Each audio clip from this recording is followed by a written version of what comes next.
You're listening to The Christmas Heist by Julie Carobini, narrated by a digital voice. 1. You ladies might want to start locking your doors and windows at night. Tad Gray, the antique shop's proprietor, wore a fishing cap, a green and red checkered flannel, and a weary frown. Couple of cabins down by the trail were ransacked last week. Tasha's friend Lorena gave her a sideways glance before singing out, "Thanks, Tad." "Don't thanks Tad me, missy," he said. "Officer Wes was just in here the other day talkin' about it. No trace of the perps, so you can't be too careful." Lorena rolled her eyes, but Tasha made a cutting motion across her neck and said, "Thank you, Tad. I appreciate you spreading the word." She hoped that would be the end of it. No sense alarming her mother, Pam, who was standing next to her.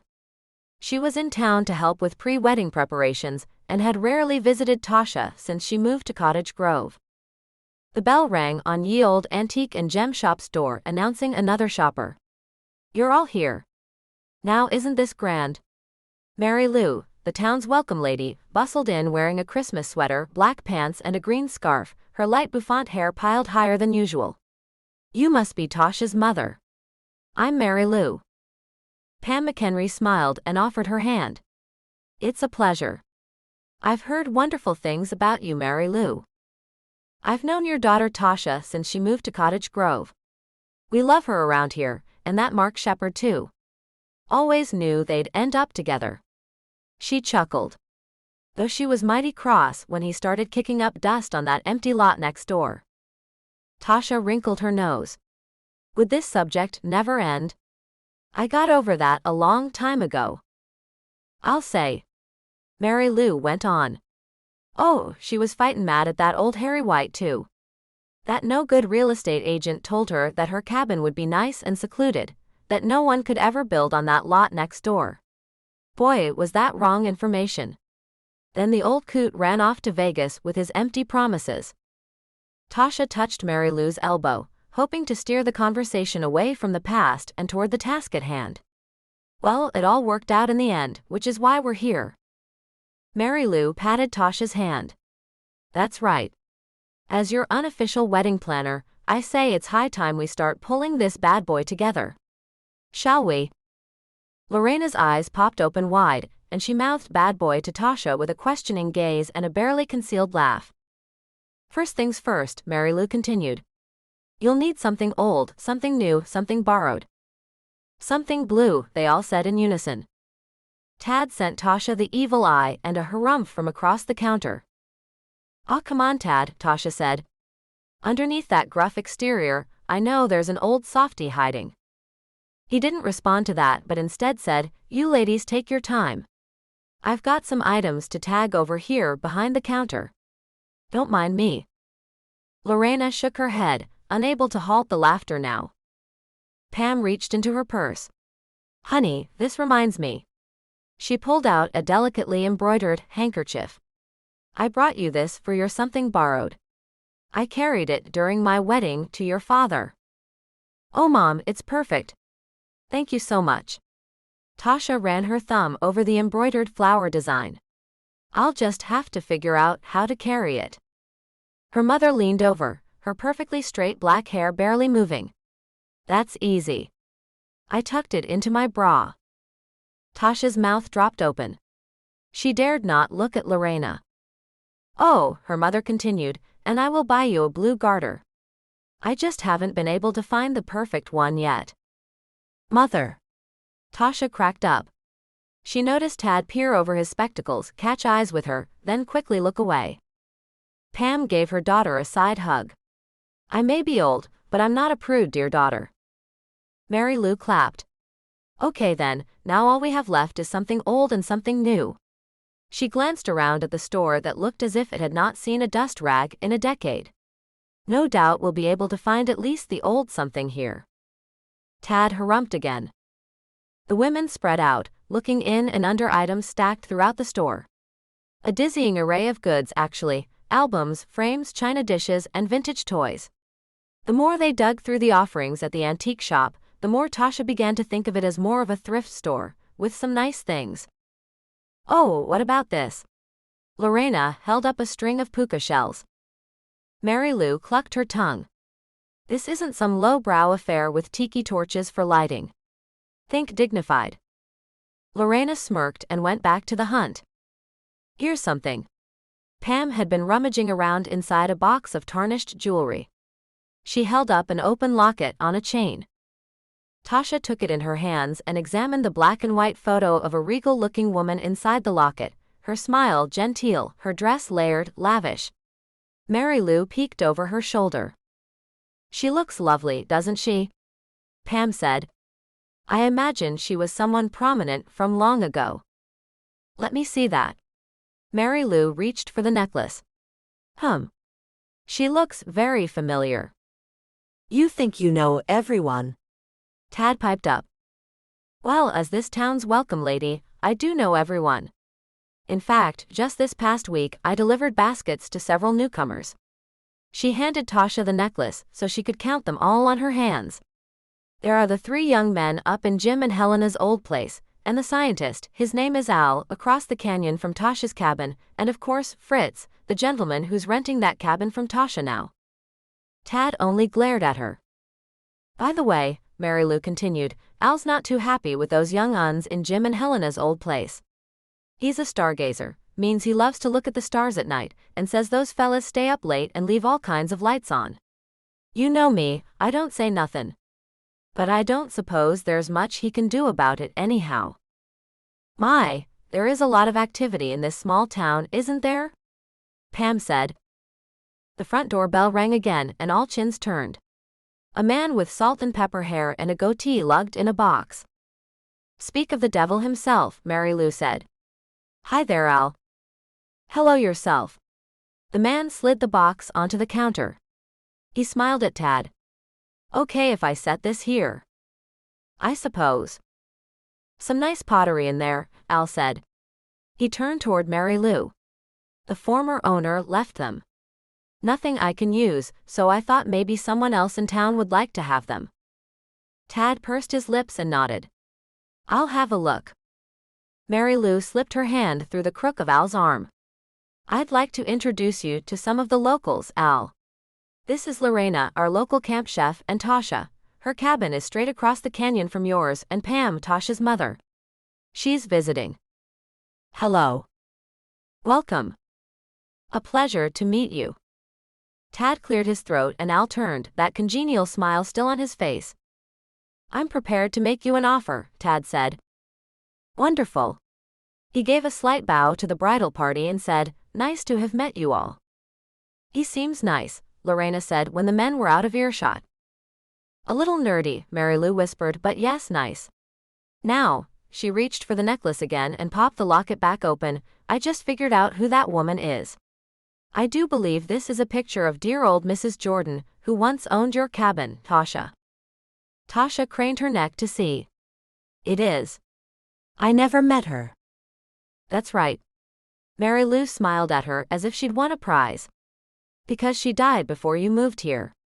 Oh, she was a stubborn one. Remember I told you about her? Vaguely. Yes. The bell on the door jingled for the umpteenth time as Al slipped out of the shop, and Tasha wondered how Tad could stand the near-constant ringing. Mary Lou continued. I'll remind you then. She died without family, and the state took over her house. Mile Pines Reality was hired to sell it.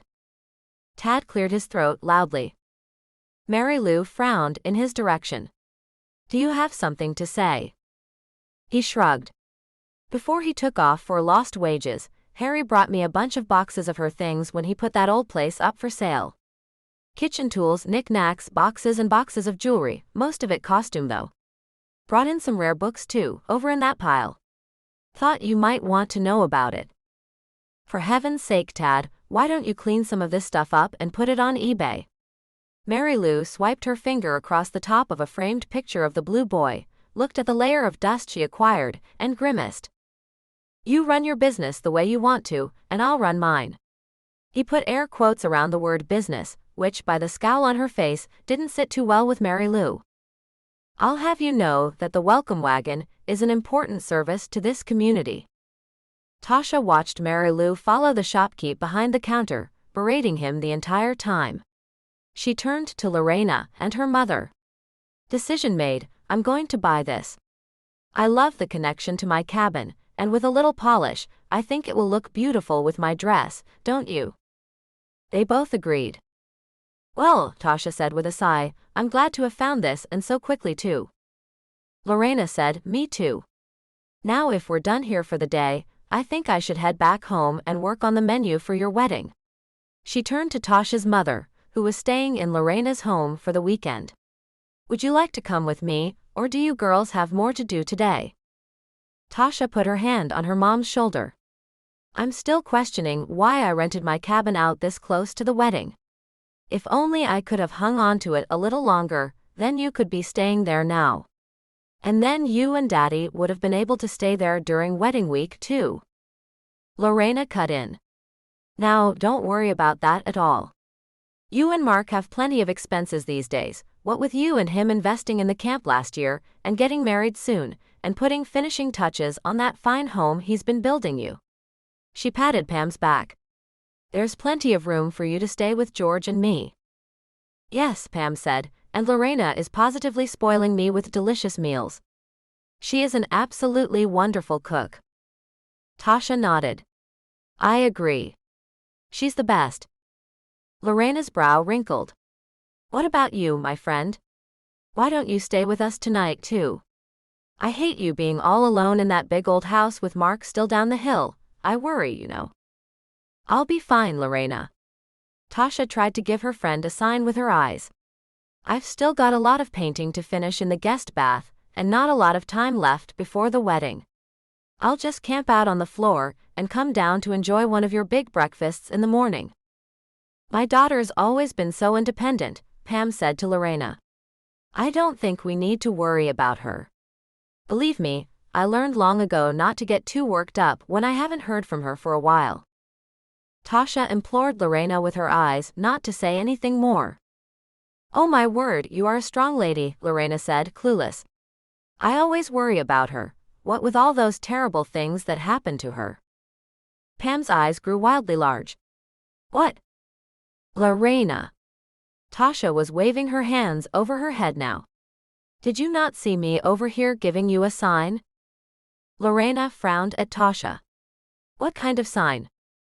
With my eyes. I was trying to tell you not to scare my mother with your stories. Lorena's mouth popped open. She looked from Tasha to Pam and back again. I just meant, all those things that could have happened to you. With her lips pressed together, Pam McHenry took a deep breath through her nose then exhaled. She gave her daughter a tempered, resigned smile. Just don't mention any of that to your father, Tasha. His heart, you know.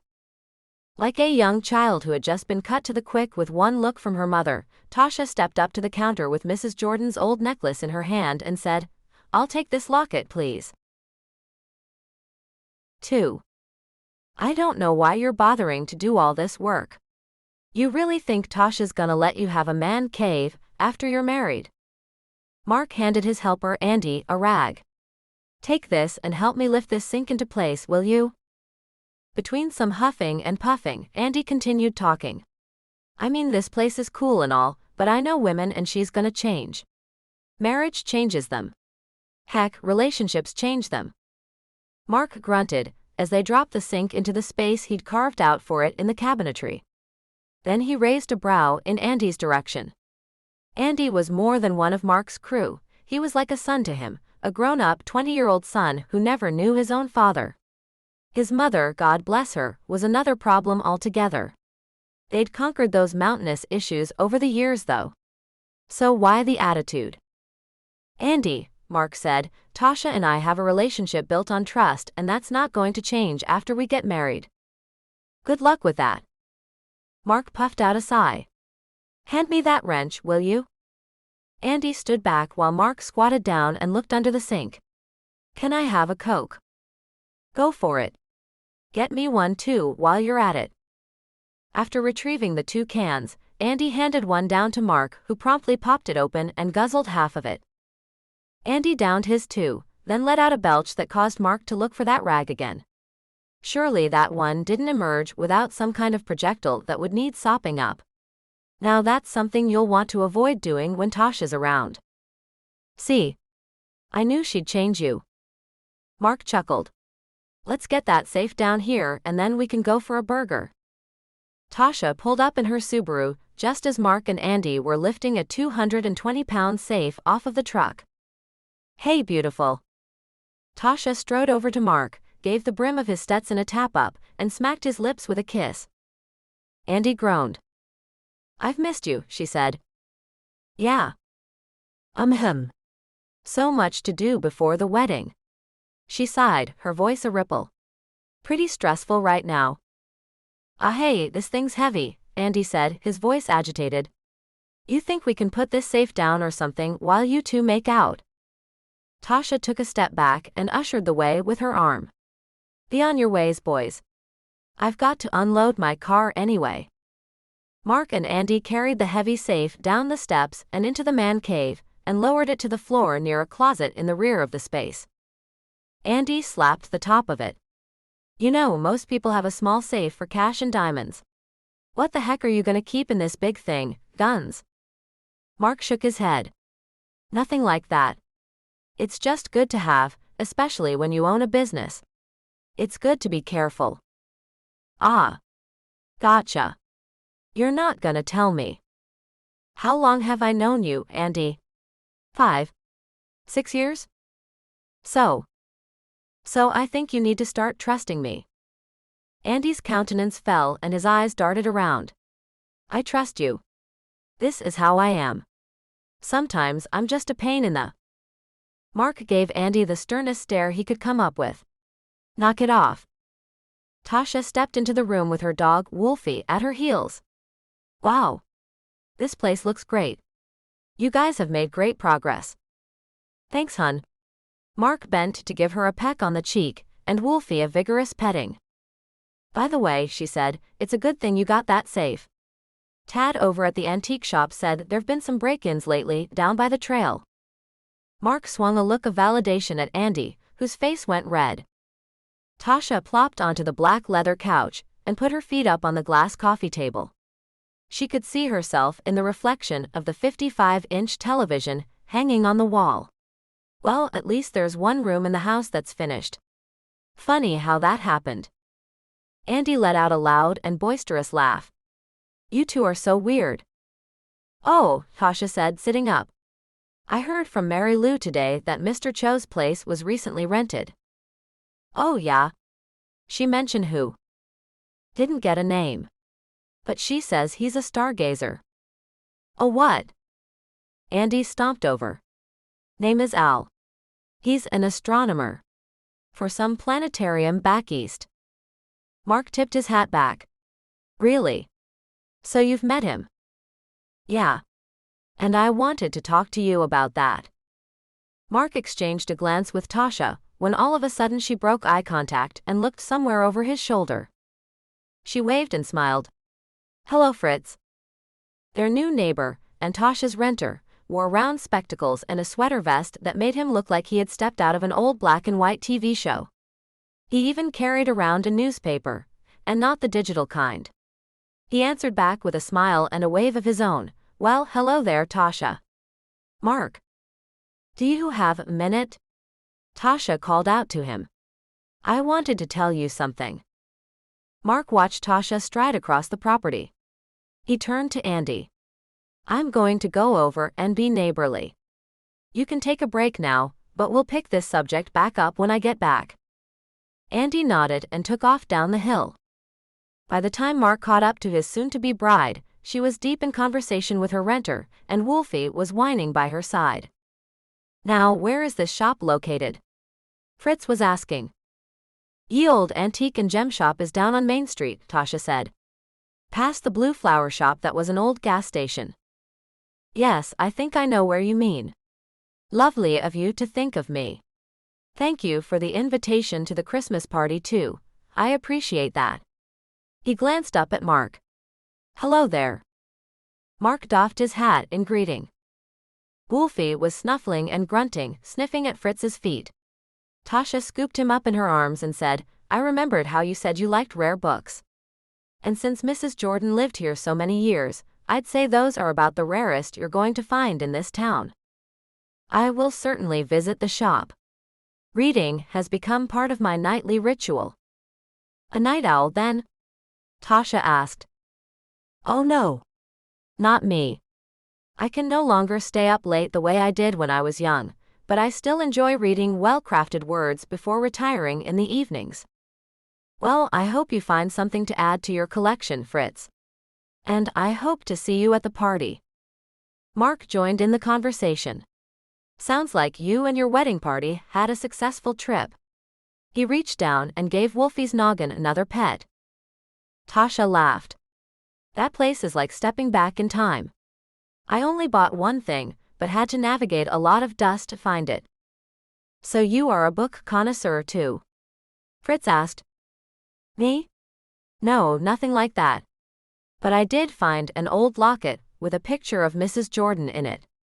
She's the woman who originally owned my cabin. You're kidding, Mark said. How did you know it was her? Mary Lou. Of course, Mark said with a laugh. Fritz smiled and rocked on his heels, that newspaper folded under one arm. I too have met the friendly Mary Lou. She brought me some olive oil from the market and a number of coupons. I've yet to use them, but I will. Mark my words. Are you enjoying your new neighborhood? Tasha asked. Very much so. You have renovated your cottage beautifully. I'm pleased to have found it on such short notice. Mark's gut twisted slightly.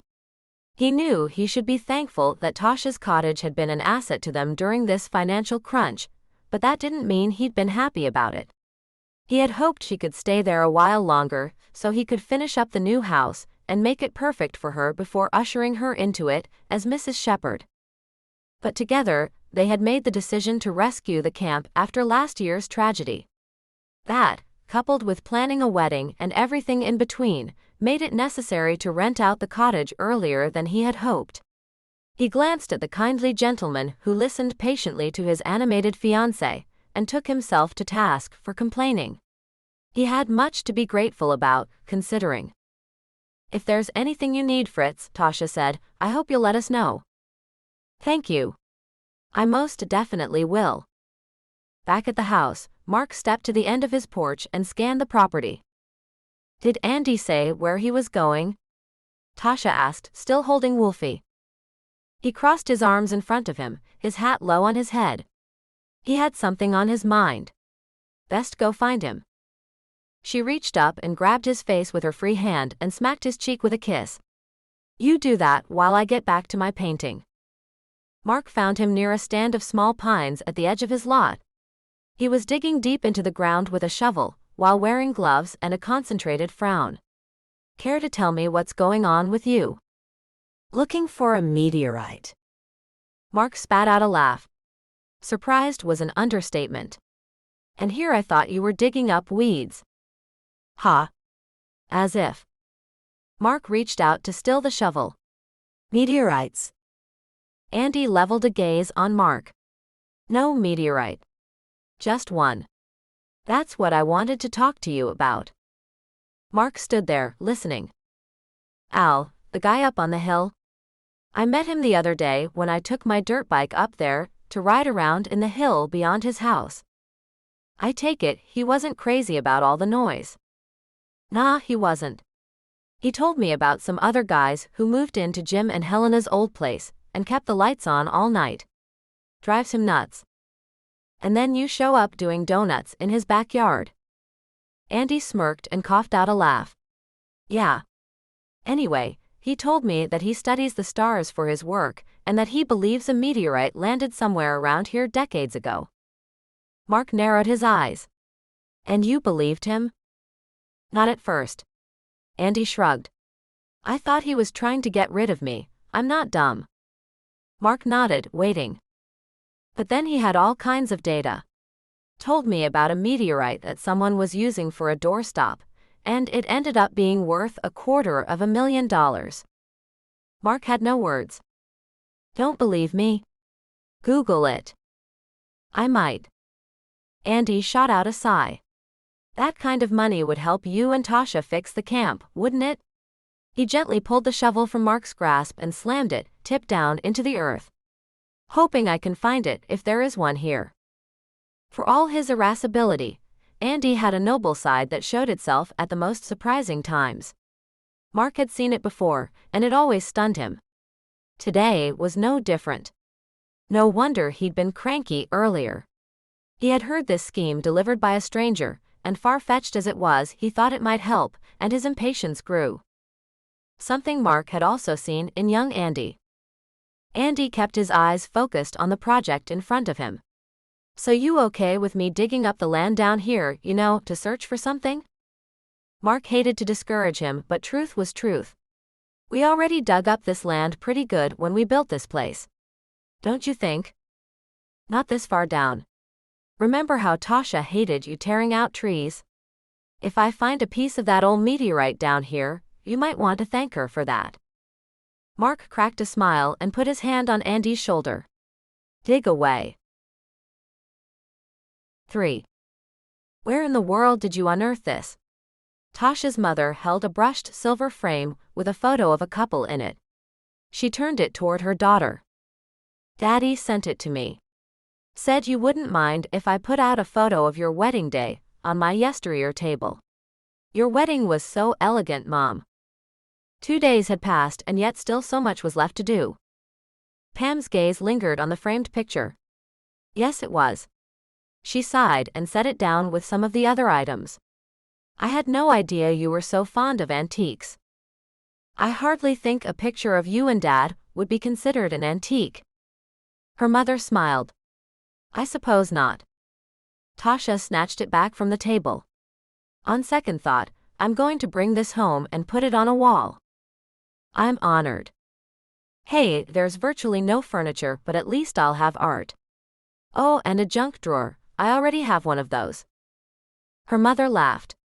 "That's definitely something you learned from me." Must be something pretty funny going on in here. Lorena peeked into the main hall, her red hair piled high on her head, a sure sign that she was cooking up something amazing today. Not to mention the savory aroma wafting from the kitchen.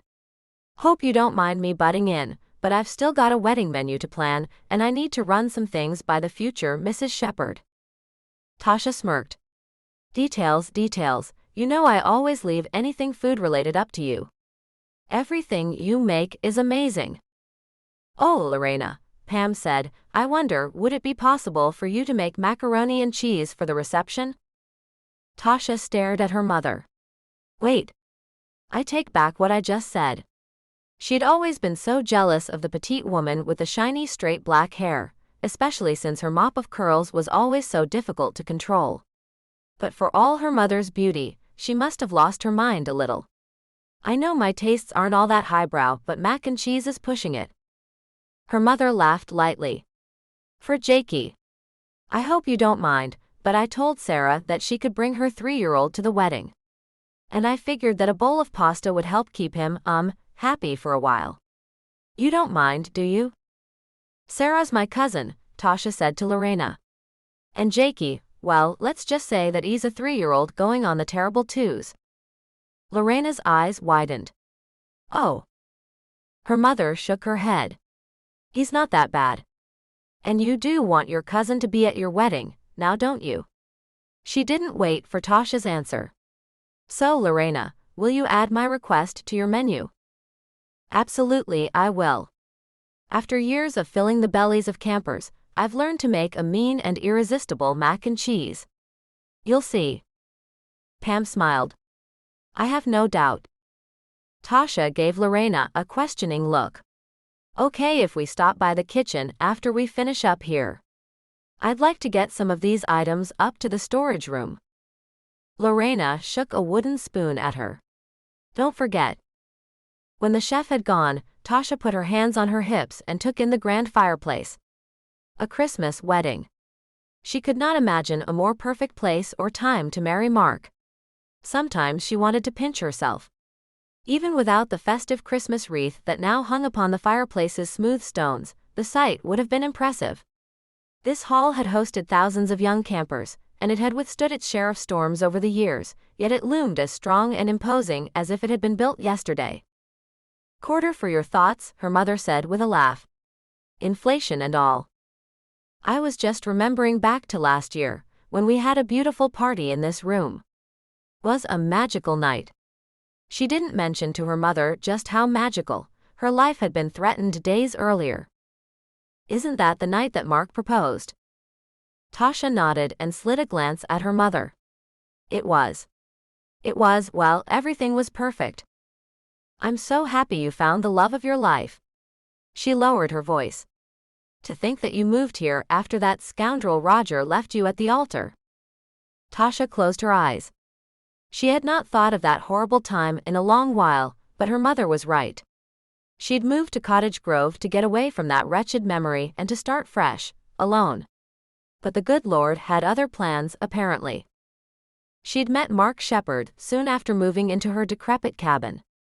And as Mary Lou announced to all those in earshot at the antique shop, she wasn't too happy about his presence on the lot right next to her home. But he'd befriended her, helped her, wooed her, and that was that. Now as she stood here in front of the roaring fire, she couldn't wait to marry the man who had changed her mind about men in general, not to mention someone who had saved her life. Literally. She glanced at a pile of boxes and bags that she and her mother had loaded into the car and hauled up here, much of it having been ordered online. Mom, will you help me move these things up to the storage closet? I'd hate for anything to get damaged before the wedding. They'll be safe up there. I'll help. Mary Lou had just stepped into the grand hall. She wore a long-sleeved t-shirt over stretchy pants and a beehive that had been sprayed still.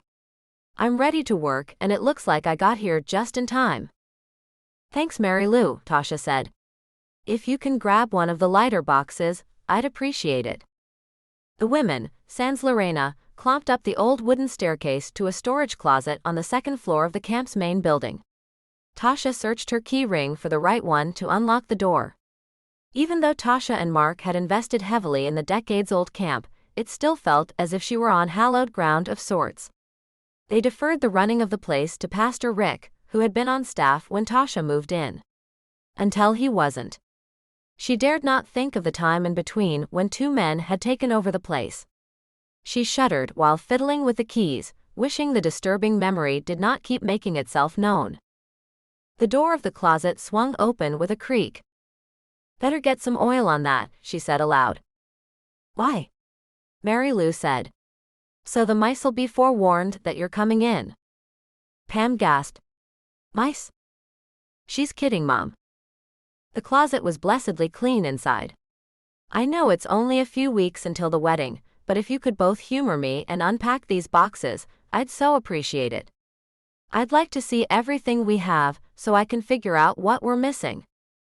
Sure thing, Mary Lou said. The faster we finish up, the faster we can get downstairs and try out some of Lorena's bounty. I am starting to get hungry, Pam said. Mary Lou leaned toward Pam and said in a church whisper, Word is she's got a crockpot going down there with some of her infamous wassail. My, Pam said, you all really do know how to have a good time around here. Stocking the shelves with all the table settings and other decor for the wedding took longer than Tasha had hoped it would. By the time they finished, Lorena had set up a tasting of potential wedding dishes that ran the gamut from Italian food, lots of pasta, to Mexican, enchiladas muy deliciosas, to her famous roasted chicken, a classic. Not to mention lavish wassail tasting. Tasha pressed a hand to her stomach, regretful that she had tried seconds of everything. With her mother settled back at Lorena's house, and Mark down the hill to finish up a building project, a 2-story ranch house surrounded by a vineyard that he hoped to see completed before the wedding, Tasha set her sights on more painting. She'd left Wolfie, her wild and woolly dog, the one she'd adopted because his fur coat reminded her so much of her own head of hair, with Lorena. She loved having him around to keep her company, but didn't dare while she had open cans of paint in the house. Inside the grand foyer of the house that Mark built, Tasha flipped a switch on the wall and looked up. He'd surprised her with a chandelier that hung on a chain from the 2-story tall entryway. When she had moved here, she had set her sights small. Buy a fixer-upper cabin with a peekaboo of the sea on one side and view of the canyon and mountains on the other. Give it a fresh coat of paint, some new floors, and a lot of extra elbow grease until it shined. Oh, and get over her broken heart. Of course, once she and Mark had become a couple, he'd helped her make a lot more improvements to her little cabin, including a new kitchen and updated baths. And he'd healed that broken heart thing too. But this was altogether something different. Special. The home Mark built on the lot next to her cabin had a grandness about it, yet it felt homey too. He had planned to have it finished and furnished by now, but they'd done what they could. Still, as she walked from the entry and into the beautiful living room with its view of that massive pine that had once been a dividing point between her and Mark, contentment draped over her. After changing into a pair of old jeans and a long-sleeved tee, she pried open the can of paint and poured a good amount into her tray just as her phone rang. "Hello, beautiful." She smiled. "The ranch house project going well today?" "It's going very well. I should ask you the same." "All done at camp?" "For the time being, yes. Now I'm back at the house, because I really am going to get the guest bathroom finished today." Even she knew how repetitive she had begun to sound. "Sorry I have to be away again, but we're on the final push. If I don't do this now, I won't be able to take a month off to spend with my new bride. Then all this work is worth it, I'd say." "Wolfie with you tonight?" "Not a chance." He groaned. "You're stubborn, you know that. What am I going to do with you?" She had a few ideas. He cut back into her thoughts. "I wish I would have investigated the news about those break-ins you mentioned yesterday. Don't know why it hadn't occurred to me until now. Because now I'm alone in this big old dark house. Quit it, Tash. Maybe I should head back up there. I can be there in a couple of hours." She laughed. "You're so easy to tease. Don't worry. I'll be just fine." She drew out that last word in dramatic fashion. He growled into the phone. "Lock the doors and windows just in case. I might give a ring to Wes to see what's up. If only to ease my mind." Officer Wes had become simply Wes to Mark after they'd both come so close to watery deaths together. But the last thing she needed was Wes around here talking her ear off about town goings-on. Tasha glanced at the open can of paint, imagining it congealing to a consistency that would make it difficult to spread across the walls. She bit her lip. "Okay. Are you listening?" She huffed out a breath. "Lock the doors and windows." "Yes. I've got it. Please don't call Wes, he'll only be a distraction and I really don't need that tonight. You've got painting on your mind. I can tell. Sorry. I love you, Tasha. Call me tomorrow." She hung up with a promise on her lips and the determination to cover every square inch of the guest bathroom walls with the color feather gray. A cool wind had kicked up, and though she'd had to put on a long-sleeve shirt to paint in, at least the paint would dry overnight. Winter in Northern California was fickle. If it had been raining, this project could take days longer. And she was already racing against the ticking of time. She'd been at it about an hour when a shushing sound, followed by a long and high-pitched creak, caught her attention. She stopped mid-roll and listened. The creak reached her ears again. Probably just the wind. The creak grew louder. She peeked through the doorway and into the living area. Andy. She didn't expect to find him here tonight, but lately she wasn't sure what to expect of Mark's young friend. He was her friend too, though they had started out on shaky ground 2 years ago. Andy was a teen then, working for Mark on this very land, and they both thought Tasha had been stealing from them. She rolled her eyes at the notion of something so ridiculous. Though that mystery was eventually solved, and she and Andy had become friends, he even worked for her often at the camp, he sometimes retreated to his old suspicious self. Maybe, she thought with a sigh, his peeved nature lately had something to do with his recent romantic breakup. Tasha shook away thoughts of Andy, and the wayward noises that likely came from the increasingly strong night wind. She continued to apply paint to the walls. One of these days, life would let up a little. The camp's finances would be in the black again. This house would be finished. She and Mark would be married and... A loud creak preceded a slamming sound from somewhere above her. She dropped her paint roller into its tray and bounded up the stairs with not much thought about what she might find at the top. With her hands gripping the wrought iron railing, she stepped quietly along the hall, listening for any further disturbance. A rectangular window at the end of the hall provided natural light during the day.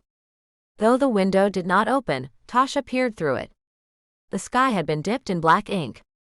Pine needles brushed against it to the rhythm of the wind, and the night stars splayed across the dark canvas like crushed jewels. She glanced out over her property, and to the one next door that she still owned. Just about every light in her little cabin appeared to be lit, as if dear Fritz was dealing with a bout of insomnia. Tasha strained to listen to the air around her.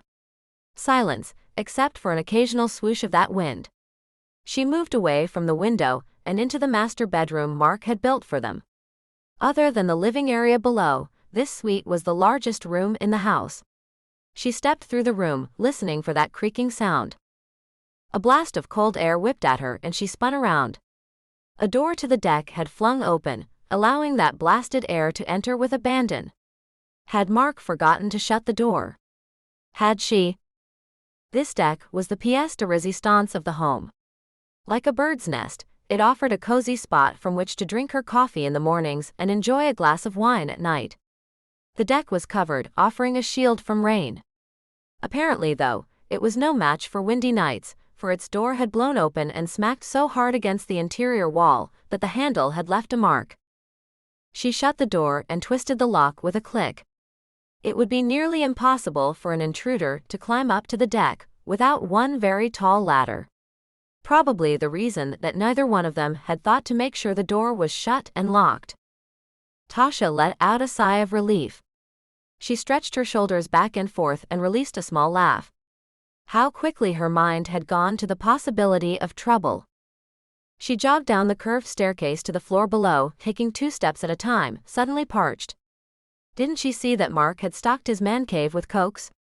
She cracked up at the term and the fact that her hunk of a fiancé had asked her for permission to build the room in the first place.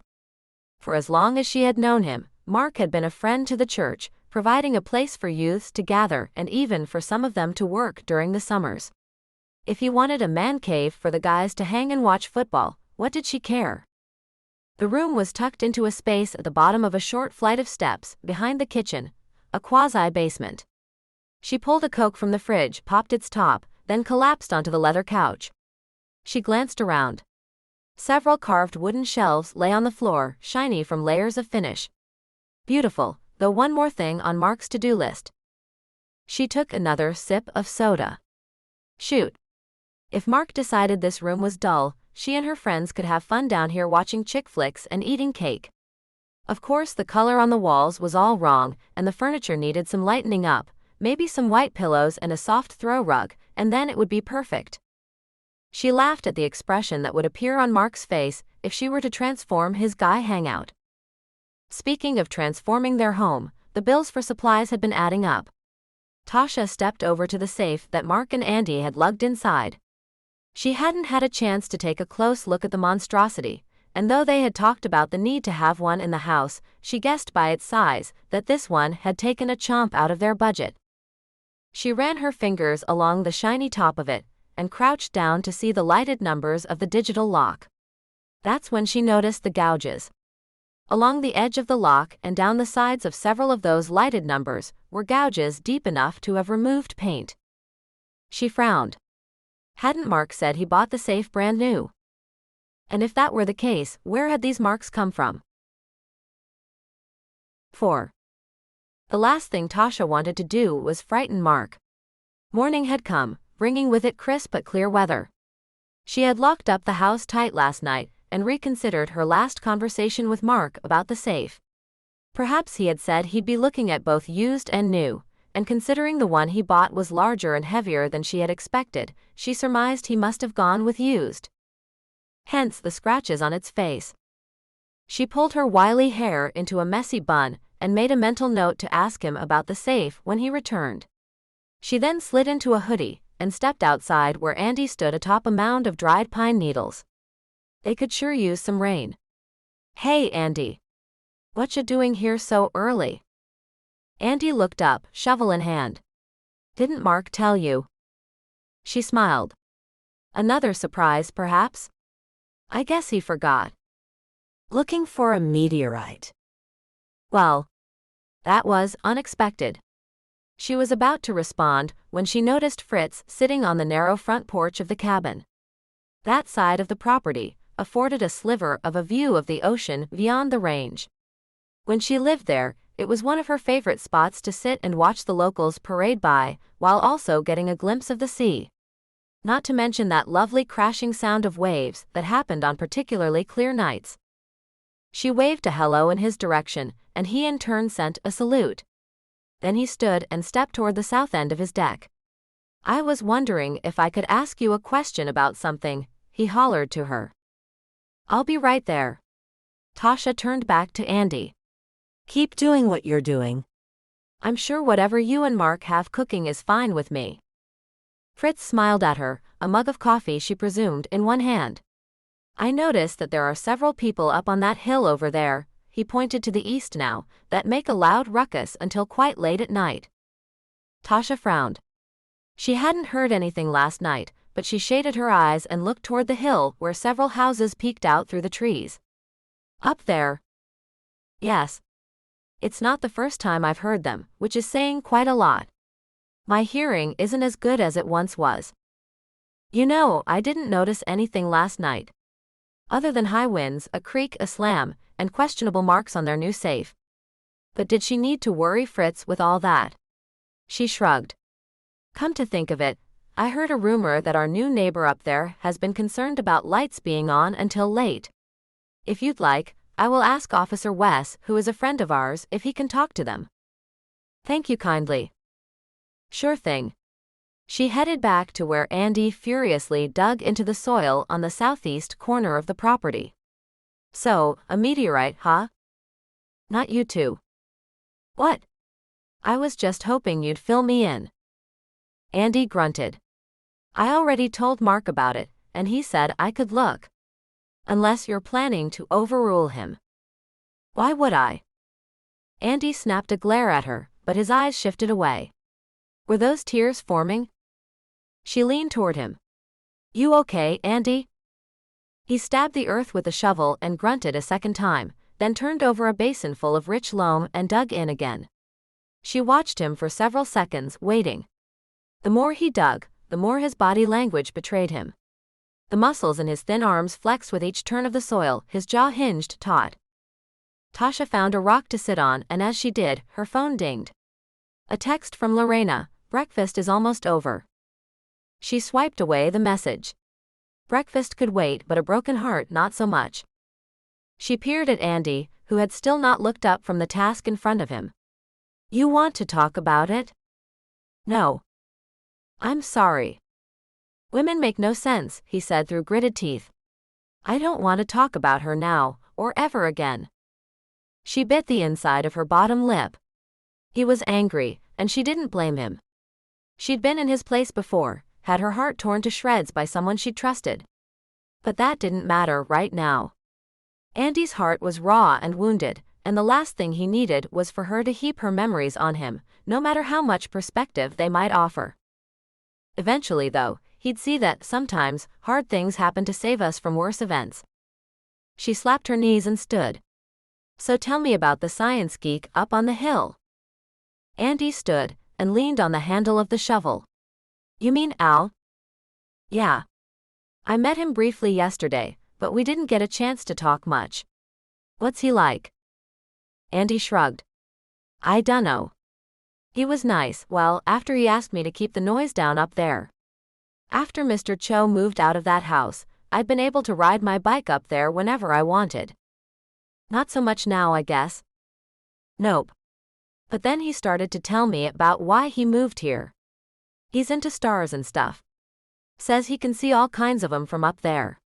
Except when his new neighbors blast their lights all night. About that. Fritz says even he hears them partying at night too. I haven't noticed. Have you met them? No. Saw a couple of them down at Creekside. They don't really look like party guys, if you ask me. At least 2 of them don't. She nodded. The Creekside Cafe was one of the few places locals could grab lunch or breakfast. And on occasion, they were open for dinner. One of the guys is looking for work. Just remembered that. Oh. Yeah, I think he was wanting to work at the cafe, but they didn't have anything. So Nikki asked me if the camp was herein, and I said maybe. I think the guy was going to stop by and see you. Nikki waited tables at Creekside Cafe and flirted with the regulars. Thanks for the info. I think I'll go for a hike. Maybe I'll run into some of our new neighbors and introduce myself. Andy quirked a frown at her. Think you ought to do that without Wolfie? Mark's not going to like it. What could happen in broad daylight? Andy's frown deepened. Tasha only laughed. I'm kidding, you know.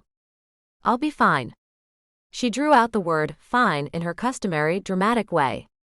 Besides, my renter already lodged a bit of a complaint to me about those guys up on the hill. I'm in no position to be searching for a new renter soon, so I'd like to address this now before it becomes a problem. Andy shrugged and turned back to digging up the earth. Suit yourself. Al's cool, so if those guys give you any trouble, you should tell him about it. Tasha began her hike up the winding mountain path that zigzagged through the forest, grateful for the gentle tug on her calves with each step. Leaves had dropped from many of the deciduous trees. Oh, but the redwoods and pines were full and lush, as if they'd been waiting for another California winter all year long. A jeep sped by, carrying a couple of teens who lived far above on the ridge. She had seen them, a boy and a girl, around town plenty of times, but had yet to learn their names. She suspected they were weekenders, members of one of the many families that kept second homes up here. The last 2 years of hikes and waves and deep breaths of the fresh air in Cottage Grove had nearly wiped away a memory of a darker time, when she had emerged from the woods dazed from drugging. She'd been helped back home by a good Samaritan, and thankfully lived to hike these verdant hills hundreds of times since. She grabbed a hardy stick from the ground beneath a stand of pines, and carried it with her to lean on when the climb would begin to turn particularly steep.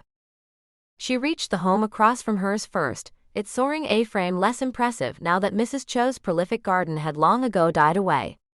None of the renters since had cared for the garden quite the way she had. Almost without thinking, Tasha raised up on her tiptoes and peeked over the wall to the home's backyard, which jutted out over the canyon. She'd been back there once before, the view magnificent. A telescope stood like a stalwart on the brick deck. This was no plastic toy for an amateur, but a solid metal telescope mounted on a gleaming tripod that pointed straight across the canyon. Uneasiness jabbed her. Her cabin was also straight across that canyon, a perfect spot for someone in her past to watch her. Tasha flicked away the memory like a gnat in the forest.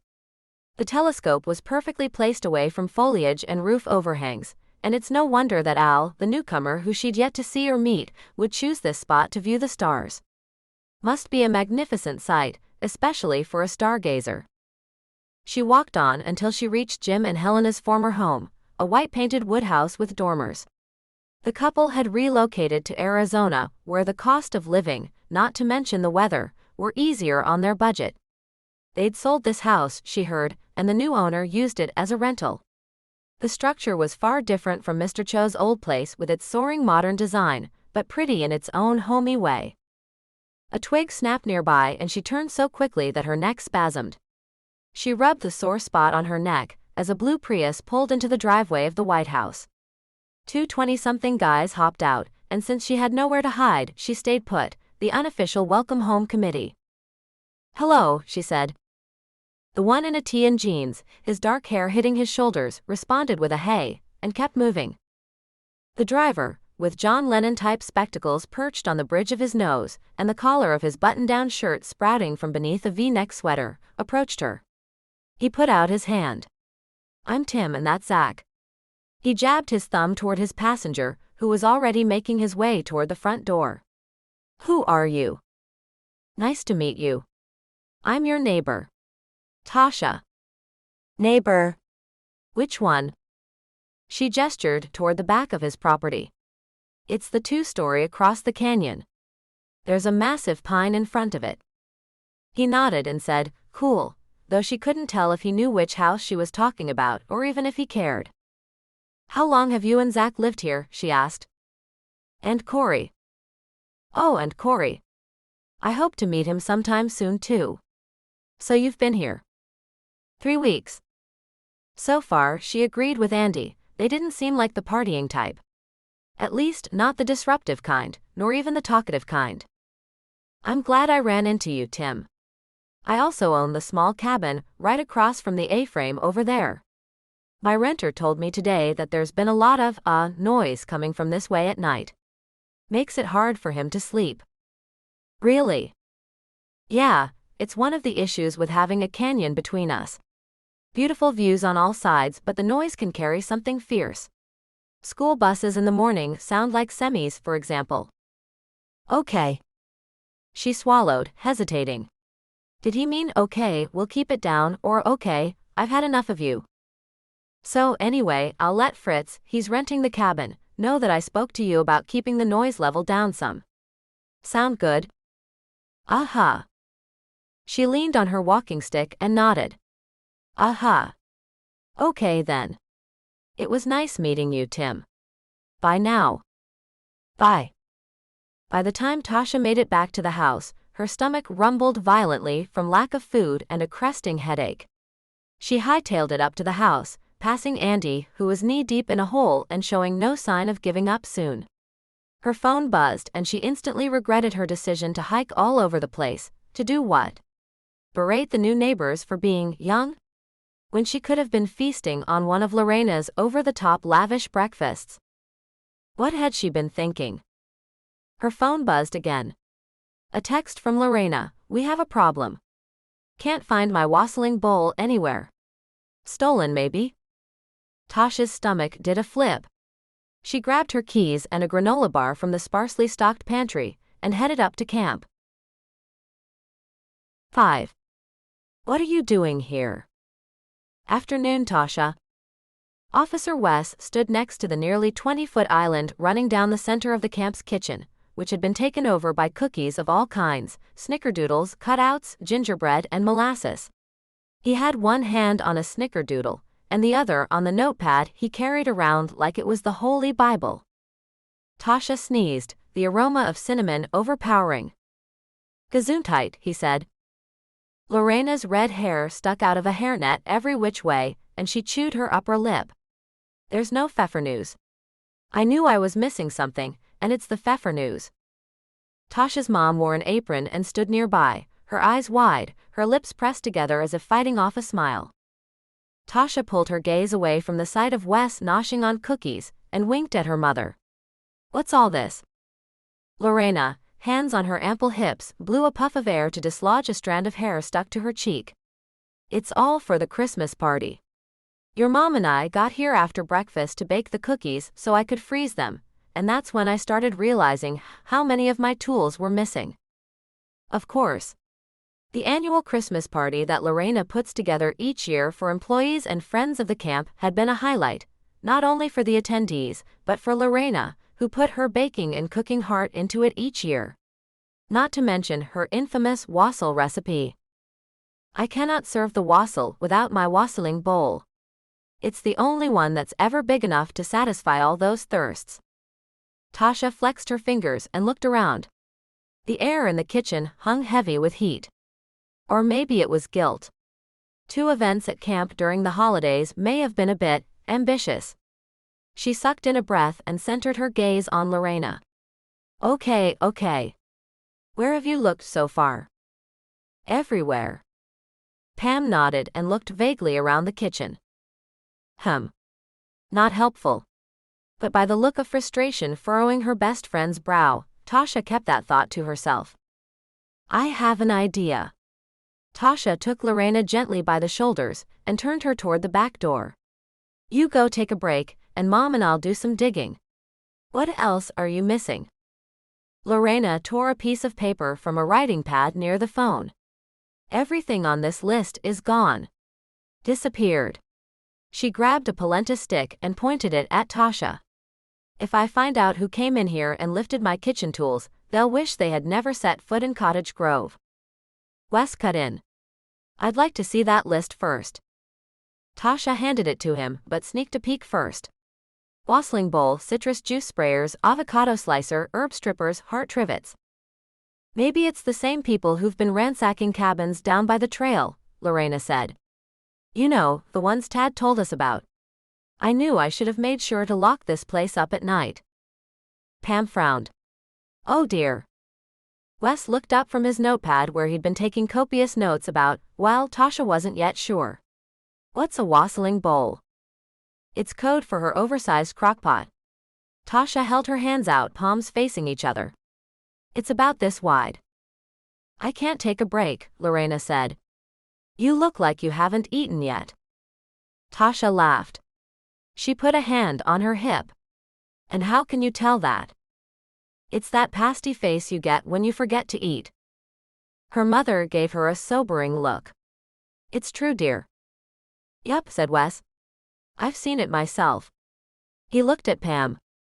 And she gets cranky too. Tasha clucked her tongue. It is most definitely not true, but now that you mention it, I could eat. Pam put her hand on Lorena's shoulder. You've done a beautiful job of feeding my daughter the past 2 years, but I've been feeding her most of my life. You go and relax while I fix her a sandwich. Lorena exhaled. Fine. She pulled a jacket from a coat rack on her way out. I'll be back in 10 minutes, Wes. Plenty of time for you to finish those cookies and write that report. Tasha pulled a stool up to the counter and sat. Maybe the holiday season wasn't the best time for a wedding after all.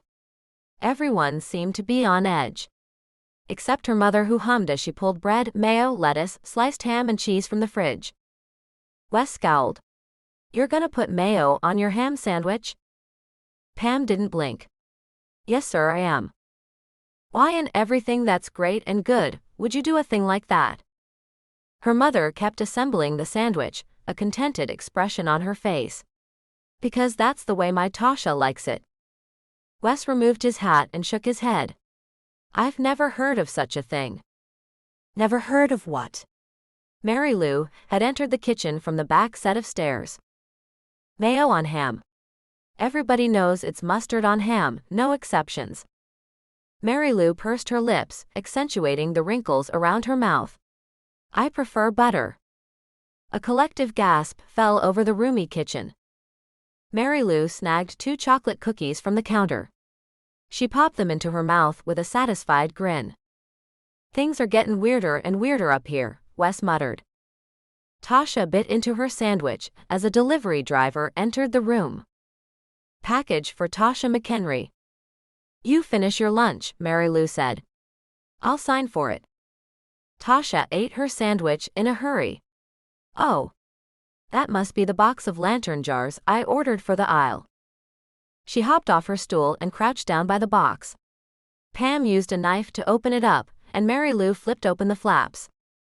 A collective "oh" filled the room as Mary Lou plucked one of the clear jars out of the box. Tasha planned to put baby's breath and a creamy white pillar candle into each jar, and use them to line the aisle that she walked down to Mary Mark. Wes slapped shut his notepad. I've seen all I need to see here, ladies. Hold on a second please, Wes. From Tasha's vantage point near the floor, her eyes picked up on something they both needed to see. She stepped over to the massive contraption used to clean camp dishes, aka the dishwasher, and bent down further to examine her find. Wes squatted down beside her. What is it? She reached deep into the space where oversized pans were kept, and pulled a gray plastic bin from among them. Tasha held it between them, a half smile on her face. Kitchen tools. The ones on that list, I believe. That wide crockpot she'd been looking for was in the middle of the bin, with smaller tools placed inside of it. Wes groaned. When he stood up, both knees cracked. Like I said, I've seen all I needed to see here. It's a good thing you all aren't charged for my services by the hour. Not so fast, Wes, Mary Lou said. I need your help getting this huge box upstairs to the storage closet. Are you kidding me, Mary Lou? Wes crossed his arms. First I'm called out here for a false burglary report, and now you want me to be your hired hand. She wagged her forefinger back and forth in front of his face. Oh no, no, no, not hired. Pam put a hand to her mouth, covering a smile, while Tasha burst out laughing. Lorena re-entered the kitchen. I'm glad somebody's having a good time in here. Wes doffed his hat and pointed to the bucket of missing kitchen tools. Tasha found what you'd been looking for. Lorena's frown puckered her forehead. They weren't pilfered? Tasha slipped an arm around her pal. No, hun. I found them in one of the buckets that are used for dirty dishes. Lorena lowered herself onto a stool, her expression dazed. I can't imagine how that happened. Her eyes flashed and she looked at Tasha in earnest. Am I losing my mind? You're overwhelmed. Maybe we should talk about how to make these next few weeks easier, for all of us. Mary Lou tapped her toe next to the heavy box of glass jars. Wes? Fine. Wes slapped his notebook onto the counter and picked up the box. Lead the way. Stay here and rest, Lorena, Tasha said. I'll open up the closet for Wes. I think I'll stay and do some more arranging and planning while I'm up there. Mom, would you like to come too? I'll come. Mary Lou said. I forgot to take some photos the other day of what has arrived so far. At the top of the stairs, Tasha stopped to sort through her keys. Looks like somebody left it open for us. Mary Lou reached in front of Tasha and pushed the storage room closet door open. It creaked like an attic door on Halloween. Tasha frowned. I'm sure I locked it the last time I was up here. She pushed the door open farther and flipped on the light. Everyone else filed in behind her. Mary Lou gasped, Pam clutched the cross at her chest and Tasha moved deeper into the closet. A small table had been upturned and the items that had been on it, several rolls of jute, lace glass votive holders and white candles, lay in disarray on the ground. All the shelves affixed to the wall had been emptied too. Items for camp, construction paper, markers, tape and glue, all lay spilled on the floor next to her wedding supplies. Mary Lou sniffed the air. I think an animal got in here. Pam yelped and backed out of the room. What sort of animal would have knocked over a table that held place settings but no food? And shelves of craft supplies? Tasha asked. I couldn't say. But it sure is a mess in here. You could say that again. Officer Wes looked peeved. If you ladies don't need any more of my handyman services today, I'll be leaving now. Tasha sighed and shook her head. Thank you, Wes. I appreciate you coming out for Lorena. She's been under a lot of pressure lately. The kitchen thing could have happened to anyone. He grunted a response. She looked around the room and released a discouraged sigh. I guess we'd better start putting this all back together. Pam righted the table that had fallen over, while Tasha scooped up an armful of the votive holders. Mary Lou continued to stare at the mess while tapping a finger on her chin. Something's amiss. I can feel it. Amiss or not, Tasha had no time for this. She wished she had held her wild mane back today with a hair tie. This place was going to need some serious cleaning, and she certainly did not need anything more to slow her down. As she knelt on the floor, a million thoughts vying for brain space, Tasha caught sight of something. A lock under the lowest shelf. She stretched her arm to reach for it, horrified by the depth of dust her fingers had to plunge through to reach it. She pulled the lock out of the muck and held it up in the light for the other women to see. She kept her voice as calm as possible. Mary Lou, I think we'd better call Wes to come back. This lock's been cut. 6. We're going to have to cordon off the area while I take photos of the crime scene. Is that really necessary, Wes? You of all people should be taking this seriously. Tasha pressed her lips together. With his Barney Fife bravado, Wes had always been so easy to tease. Until the time one of his outlandish hunches was right. She'd be forever grateful to him for following up on that suspicion. With a sigh, she turned up her hands. Do what you need to do. Her mother and Mary Lou had already gone downstairs and Tasha was about to follow after them when she stopped, a thought gnawing at her. Wes, she said, you might want to check in on the newcomers up in Jim and Helena's old place. I've already heard a couple of complaints about late-night noises out there. You think they're up to something? She shrugged. They seemed nice enough, but I don't know. I haven't heard anything myself, but others have complained.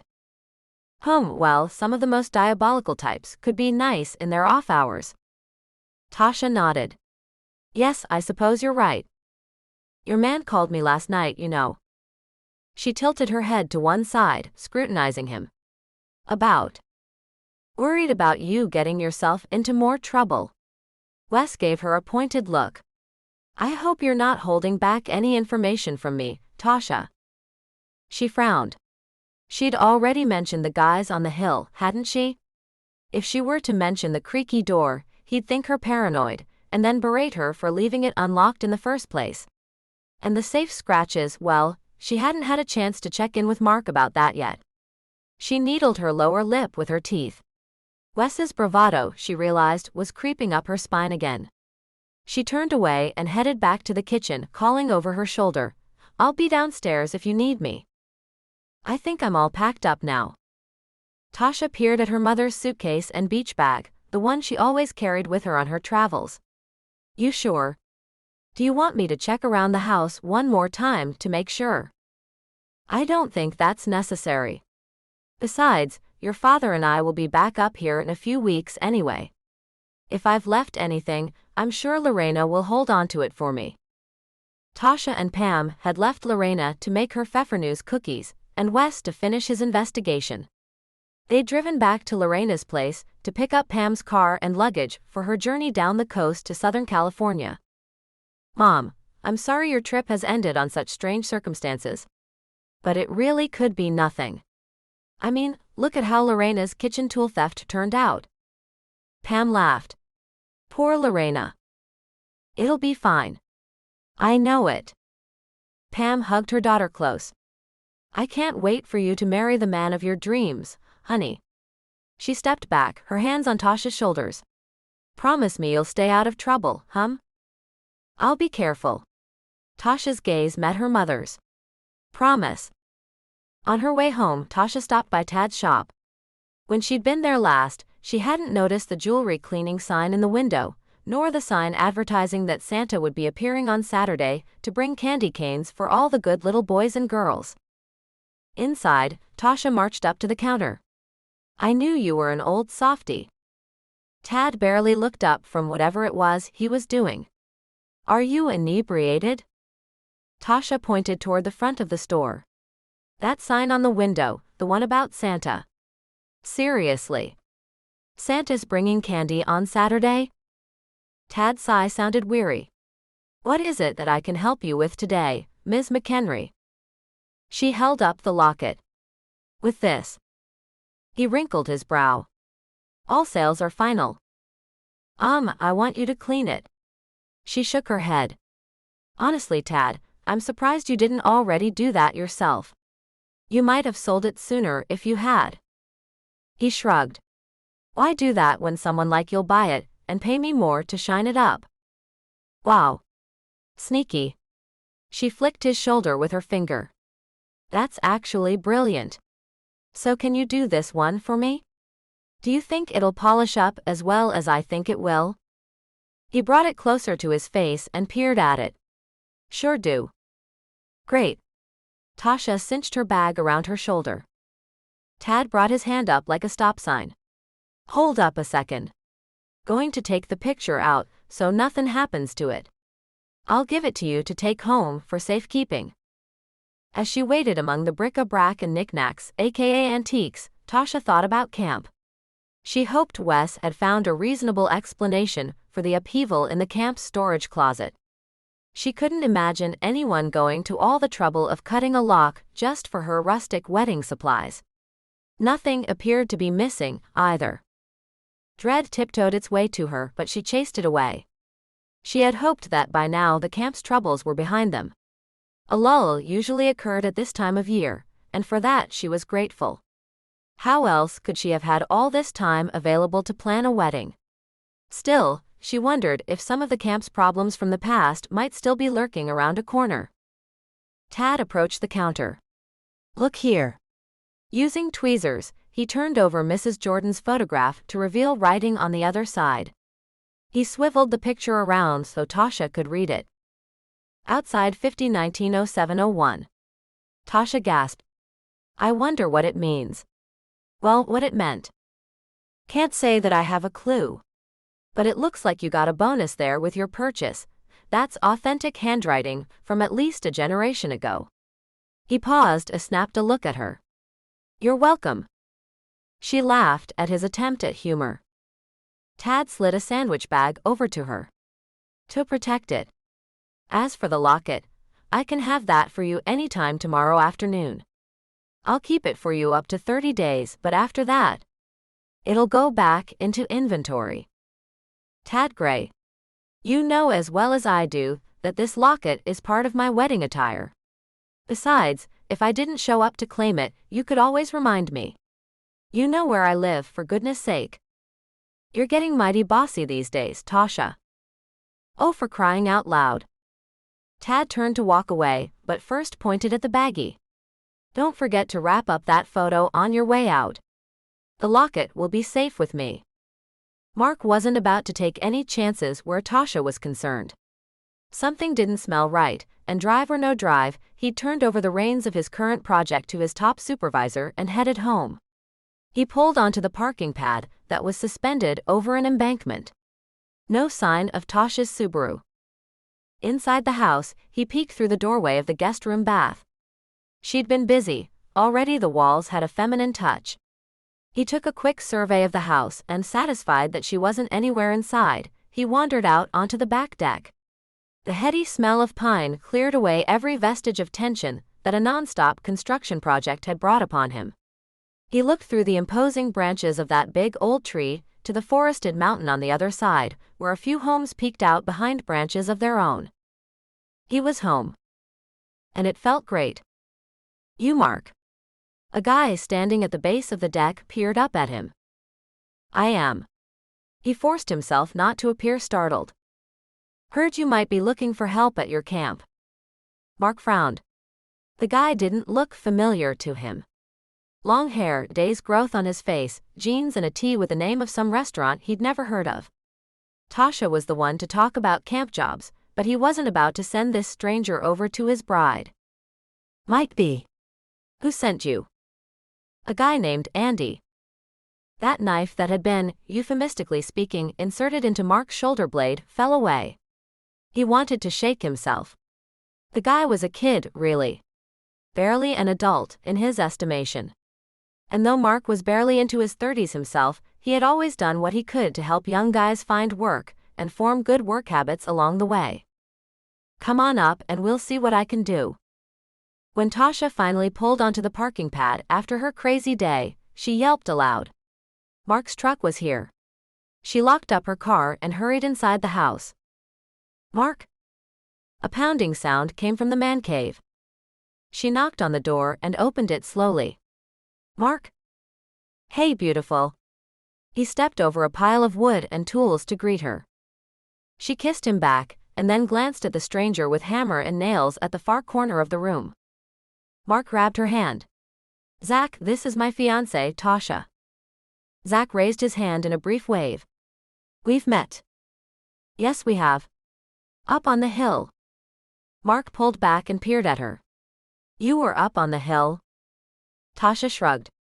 Just out for a walk, and I happened to be near Jim and Helena's old place about the time that Zach and, his roommate Tim were pulling into their driveway. Oh, really? She gave him a look that said, relax, cowboy. Kind of cold for hiking. She batted her eyelashes at Mark, telegraphing a message to him to let this go.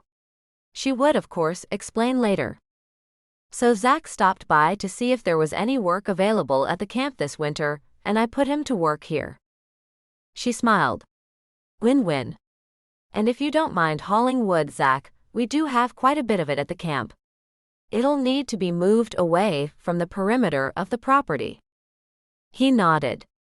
Yes, ma'am, that's something I can do. Mark raised two eyebrows at her as if to say, seems legit to me. Zach, he called over his shoulder, think you can handle it from here? Sure thing.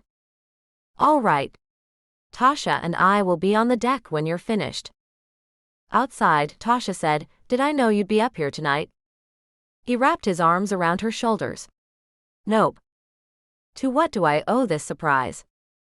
A sense that something wasn't right or might not be. He released a frustrated sigh and shook his head. "But then I got up here and saw all this beauty and realized how much I missed you. And this. Guess I just wanted to get back to it." He peered down at her. "How soon is that wedding happening already?" She laughed. "I'm almost ready to elope. Would be easier." He groaned. "You had a good time with your mother here though, right?" "Yes. Amazing, actually. She was a great help to me, and everyone loves her. I hated to see her go." Mark glanced back at the house. Wasn't sure what to make of Zach when he showed up here, out of nowhere. Spent about an hour talking to him. He has 2 roommates up the hill. One just started his own web design business, and the other is a budding YouTuber. A laugh bubbled up from her. "You two sure were chatty." He raised an eyebrow. From one who knows chattiness. "True. I'm glad my gut was wrong this time. Obviously everything has been fine around here, and I could have waited until the weekend to drive up and get back to work on this place." Tasha looked away toward a gull launching itself from a woody tree branch high overhead. Must have lost its way. "Tash." He guided her chin back toward him. "Everything is okay. Right?" She blinked, unable to lie to him. Nor would she ever want to. Almost everything. "We had a little incident at the camp today. Wes is on it though, so I don't think it's anything for you to get too worked up about." "What kind of incident?" She filled him in about the storage closet upheaval, and as she did, she could see that familiar clench to his jaw. Her finger traced its hard edges, and he grabbed her hand and held it there against his skin. You mean everything to me. "I know. Why were you really up on the hill?" "I was just." "Tash. Maybe you and I are already in sync, like some old married couple." She tilted her head to the side, eyeing him. "I had a similar feeling to yours. Only mine was brought on by a couple of strange things that happened while I was painting." He raked his wavy dark hair with one strong hand. "I don't like this. What happened now?" She told him about the open door on the top floor deck, and about the scratches on the safe. She also mentioned how Fritz stopped her to lodge a complaint about Zach and friends making a lot of noise at night. Mark sighed. "It would be mighty tough for anyone to get up to that master suite deck. I designed it that way. Even so, I would never have left it unlocked, especially knowing you'd be there alone. And the safe." He raked his head of hair again. "That thing is brand new and expensive." His Adam's apple bobbed as he stood there in the quiet, pensive. He peeled a look at her from beneath his eyelids. "I think I'd better get inside and find out more about the stranger I left in there unattended." 7. "My blowtorch is missing." "Lorena," Tasha said, "that is about the last thing I thought I'd ever hear you say." "I'm serious. It's a professional kitchen blowtorch." Lorena spiked a palm into the air. "I can torch 10 steaks at once with that thing." Tasha didn't want to say the obvious, that more than likely her friend had misplaced it, as she had the other kitchen tools recently. Instead she said, "I think you should hire someone to help you with the food at the wedding." Lorena gasped. She lowered herself onto one of the camp's kitchen stools, as if Tasha had announced that a bear had broken into the fridge and eaten all the honey. "Don't be stubborn. I need my matron of honor to be less busy. I still have so many last-minute details to handle, and I wish you were with me." She didn't dare tell Lorena that she thought all of the planning, food for the Christmas party, food for the wedding, bridal party details, was too much for her energetic and emotional best friend. Tasha made it all about her. In short, she decided to become all-out selfish in order to hopefully save her friend's sanity. "You really need me?" Lorena asked, her expression unsure. "Yes. We haven't even had final fittings for our dresses. And the investigation into the storage closet break-in has put me way behind on making sure I have everything I need for the reception. Not to mention the to-do list that Mary Lou gave me the other day. Lorena stood up. She laid the wooden spoon on top of the counter and smoothed her apron. Well then. Help is on the way. Really? Tasha rushed Lorena, squeezing her into a hug. Thank you, thank you, thank you. I'll call Beth. Beth. Don't give me that crazy-eyed look. Beth has run this kitchen before, as we both know, and frankly she owes me one. She'll do it, I'm sure. Tasha chuckled. Beth, Lorena's one-time nemesis, had softened over the past year, this was true. Tragedy could do that to a person. But Tasha never thought she would see the day when Lorena would bury all remnants of last year's turmoil, upheaval that Beth had been intimately involved with, and invite her back into both her life and her kitchen. Honestly, it was a beautiful thing to see. Tasha swung by Tad's shop on her way home from camp, hoping he was still there. She pulled into the antique shop parking lot at about 10 minutes past 5, and though Tad usually closed up the place around then, she strode over to the door and gave it a yank. Locked. She groaned and pressed her face against the dusty glass, peering in for any sign of life. Nothing but darkness. She was about to pull away from the glass when a glint of light caught her eye. She cupped her eyes while peering through the glass and spotted him. Santa was behind the counter. Her heart lifted. How could she have forgotten that today was the day grumpy Tad Gray would don a Santa suit and hand out candy canes to local children? She laughed out loud just thinking of the spectacle. Then became quite sober when she realized that alas, she had missed it. Tasha rapped her knuckles on the door. The least she could do was tease him about it mercilessly. But Tad, aka Santa, didn't even bother to turn around. She bit her lip and knocked on the door again. Nothing. She scowled. Why was Tad always so grumpy? She realized with even more chagrin that not only would she not get to see the shopkeep in a Santa suit, but she also would not be able to pick up her something old yet either. Tasha took one more peek through that dark door, only to see that Tad had disappeared. She huffed a sigh and returned to her car, making a mental note not to forget to stop back on Monday for her locket. I don't know what you're talking about. You're going to stand here and deny that even though I got here less than 15 minutes after closing time, you still would not let me in. Tad looked at Tasha like she was speaking French. You been tassed in some of Lorena's wassail again? Tasha rolled her eyes. That was one time. I just want you to admit that you pretended not to hear me knocking on that door, because you didn't want me to see you in that Santa getup. Oh, I'm so bummed that I missed your big show, Tad. He wrinkled his brow and adjusted his glasses. What time did you say you got here on Saturday? Aha. So you admit it. He narrowed his eyes at her. I was here at 10 minutes after 5. He shook his head, his mouth in a flat line. Nope, nope. I was already gone home by then. Huh. Maybe she'd misread the time on her car clock. She was kind of in a hurry. Could it have been 5:20? She licked her lips, thinking. But you did wear that Santa costume yesterday, right? I'm not saying either way. She cracked a small smile now. I bet those kids loved you. Did you want something? He asked, his face now stern. Right. Yes. I came here Saturday and again today for my locket. The one you cleaned for me. I know the one. He wandered over to a table with a glass top and a drawer beneath it. She waited as he slid the drawer out and poked around for some time. He shut that drawer and then moved to a cabinet in the corner.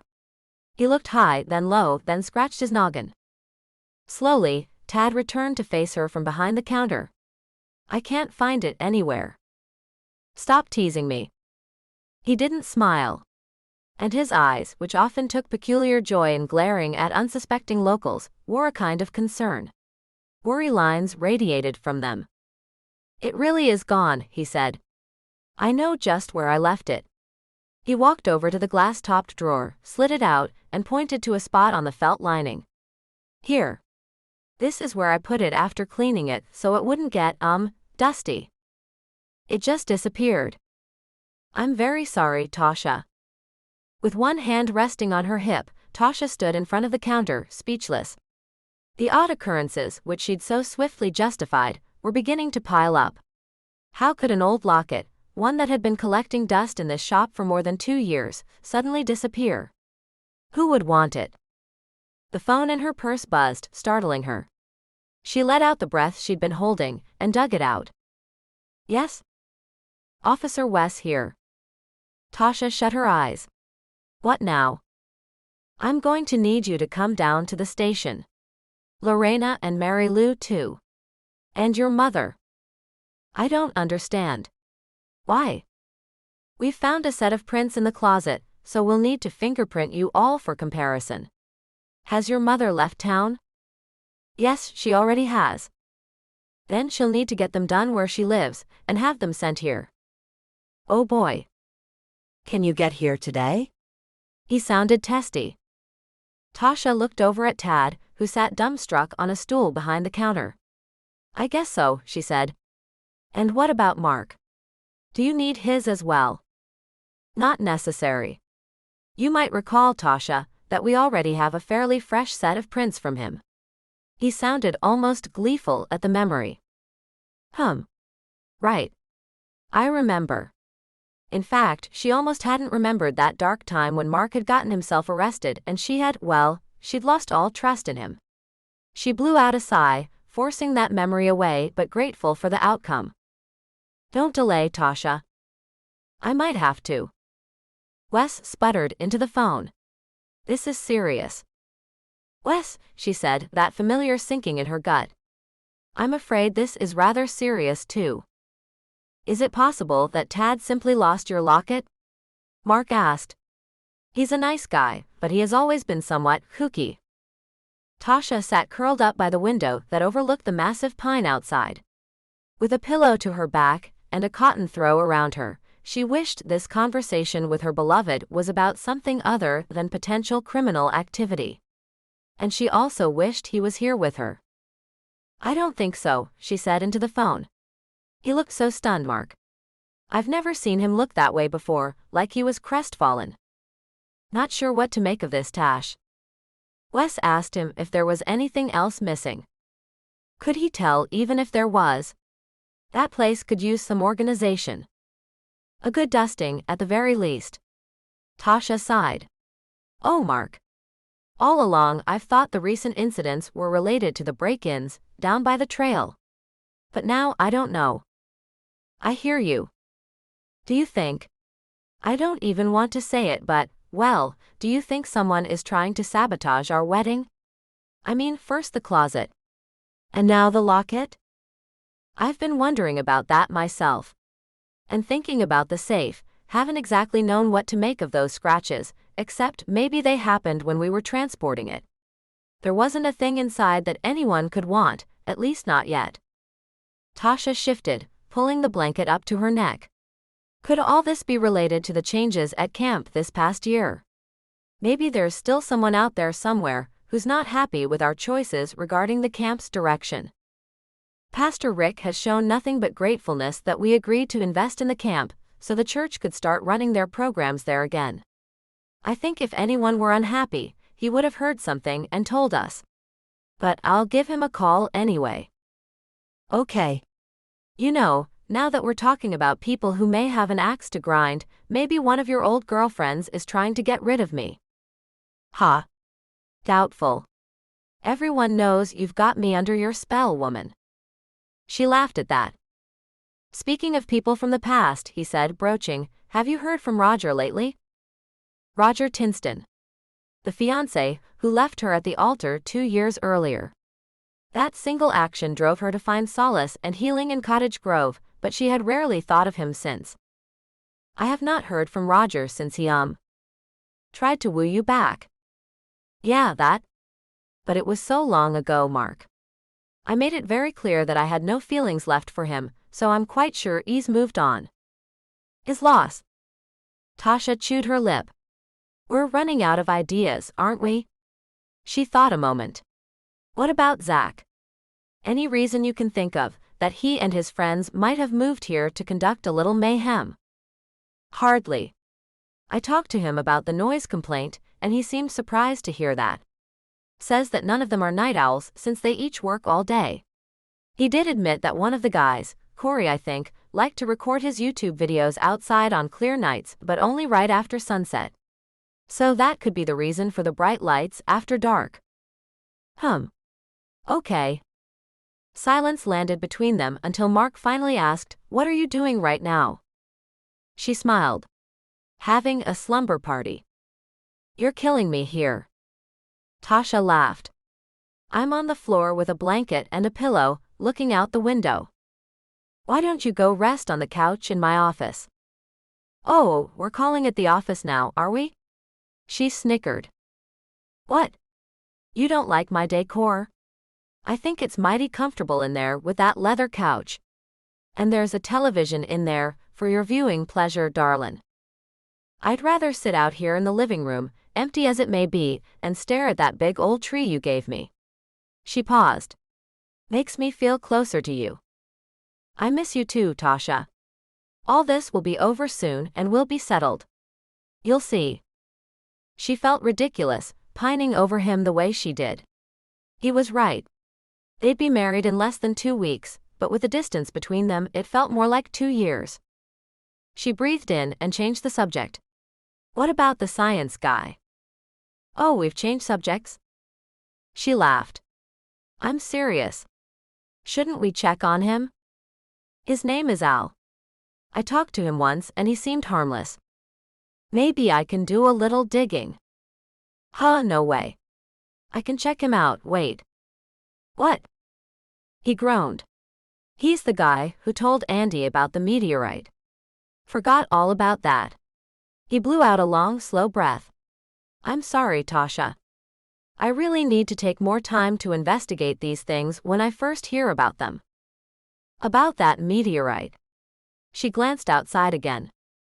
No sign of Andy. However, he'd been there recently, evidenced by the addition of several more potholes on their land.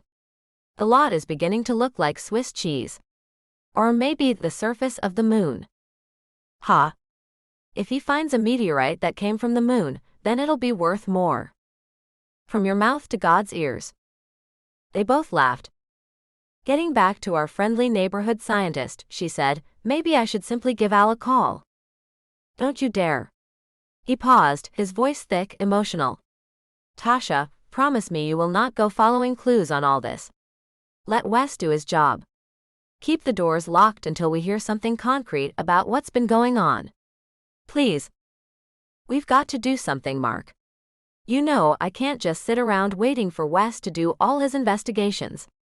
We've got the Christmas party on Saturday, and our wedding a week after that." Even to her own ears the pitch of her voice was rising. "I've got an idea. Send Andy up there with an invitation to the party on Saturday. Have him take Wolfie with him. Maybe if we can get Al to come, I can corner him and learn more about why he's moved to Cottage Grove." He paused. "How does that sound to you?" "It sounds amazing." She released a sigh, the tension flying out of her muscles, her mind put at ease. "I'll sleep well tonight." 8. The week had flown by at dizzying speed. Part of Tasha wondered if the Christmas party would ever get here, and the other wanted to say to the days that passed, "Hey, what's your hurry?" She awoke early, showered, got dressed, then with Wolfie in tow, headed to camp to help Lorena and Beth as best she could. Tasha was no cook, but she could follow orders from those who knew their way around a kitchen, and she'd done well, up until the moment she set that blasted wassail bowl out on the drink table. She had set it down on a pile of spoons, sending the contents of the glass container sloshing and spilling a bowl-sized amount of it down her blouse. It pained her to have to wear the stained blouse all night, without even having enjoyed a sip of the famous, or rather infamous, spiced wine. So with a shout to Lorena that she'd be back soon, she dashed home to change. Tasha pulled off her blouse as she zipped upstairs to her empty master bedroom. Well, empty except for the 2 suitcases sitting open in the corner like they'd exploded. She really needed to get on that. Bedroom furniture would be delivered Monday, living room furniture on Tuesday, and their nuptials would take place Friday evening. Nothing like pushing it to the last minute. She plucked a fresh blouse from her suitcase and slipped it on over her head. There, she said. Now no one will be able to accuse me of smelling like a barfly. Her phone buzzed. A text from Lorena. Do you still have those Christmas napkins we bought the other day? Can you bring them back with you? By the way, Wolfie just slurped up some of the wassail. Do you think that's a problem? Tasha smacked her forehead with the palm of her hand. Poor Wolfie, but good thing she'd come home. Lorena had picked out napkins with dancing reindeer to put onto the drink table. She marched back downstairs shaking her head. I swear I'm losing my mind. She found the bag with the napkins in the man cave and grabbed it. Late. She needed to get back to the camp ASAP. She looked down and frowned. Her phone. She'd left it upstairs. With a sigh, she jogged back upstairs and found her cell phone where she'd left it on her suitcase. Tasha closed her eyes. As much as she looked forward to the camp's traditional Christmas party, a part of her wished for a chance to slow down. Especially so close to her own wedding date. Could life get any busier? Any more out of control? A rustling outside caught her attention. A quick look out the window showed nothing. She spied the door to her private deck and bit her lip. She didn't have time for this. Still, Tasha padded over to the door, slipped outside to the deck and peered over the side. Santa. She giggled, covering her mouth. Tad Gray had apparently decided to come to the party after all, and he'd worn his Santa suit. She paused. Oh no, wait. Did he think the party was here? Tasha dashed back inside the house and down the stairs. She dropped the napkins and her phone onto the kitchen counter and headed for the front door, swinging it open. Santa. You're here. He let out a hearty ho. Ho. Ho. She laughed. Well, come on in, Santa. Now that you're here, you might as well take a tour. Why, thank you. She looked over her shoulder. Wow, that's pretty good. His impression surprised her. You don't sound at all like yourself. He followed her inside and closed the door behind him. Tasha continued. Tad, I'm so glad you decided to come to the party, and all dressed up too. You know, I've been so worried about you, and I've wanted you to know that there are absolutely no hard feelings about the locket. He nodded. She inhaled a deep breath. Getting him to open up was going to take more work. Tasha put a bigger smile on her face and swept an arm wide like Vanna White. Well, this is it so far. We haven't received all of our furniture yet, so you'll have to imagine a little.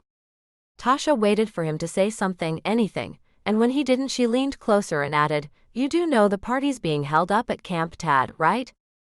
Santa cracked his knuckles. I'm not Tad. Has anyone seen Tasha? Mark had been working all day, and though he had planned on changing from his work clothes at the house, traffic coming up the hill had been torture, so he'd had to drive straight through. Now, as he stood in the grand main hall of the camp, he admired the work that had gone into preparing for this annual event. She was here earlier, Lorena said. But she left to change. Poor thing got wassail spilled all down her blouse. I'm sure it was an accident. He squatted down to give Wolfie a pet, carefully avoiding the stuffed fabric antlers strapped to the dog's head. Well, of course it was an accident. Lorena shrank back. You don't think? I mean, I hope you don't think we were drinking too much of it. Mark laughed and winked. Oh no, nothing like that. Beth Eaton scurried by with a tray of something that made his stomach beg for mercy. From the aroma, he knew it contained bacon, and that fact assured him that the appetizer would meet with his approval. Hey Mark, Beth said as she sped by him on her way back to the kitchen. Go have some, you'll love them. Ah, Beth, you're the best, he said. Lorena turned and gave him a mock glare. Other than you, that is, Lorena. He doffed his hat her way and threw in a wink. Oh, shut up. She slapped him on the arm before heading back into the kitchen. Mark smiled after her, popped a bacon-wrapped meatball into his mouth, then plucked another one from the tray. Cars were beginning to pull into the parking lot, the first of the locals arriving for the annual shindig. He checked the time on his phone. Tasha should be here by now. A familiar voice broke his concentration. Didn't know if we'd be seeing you up here, what with the other big event coming up. Hey Wes. Officer Wes, in full regalia, nodded. Hey yourself. I wouldn't miss this for anything. He popped another meatball into his mouth. It's tradition. I hear you. His mouth churned like a washing machine as he too partook of the meatballs and chowed down. Where's your fiancée? Good question. He was about to call her when Al Smythe walked through the door along with a handful of locals. Mark noticed the way the newcomer mixed well with the old-timers, talking to them on the way in as if they'd known each other for years. Excuse me, Mark, Wes said. I'm being paged by that lovely creature across the room. Mark swung a gaze to where Wes was headed toward a smiling black-haired woman.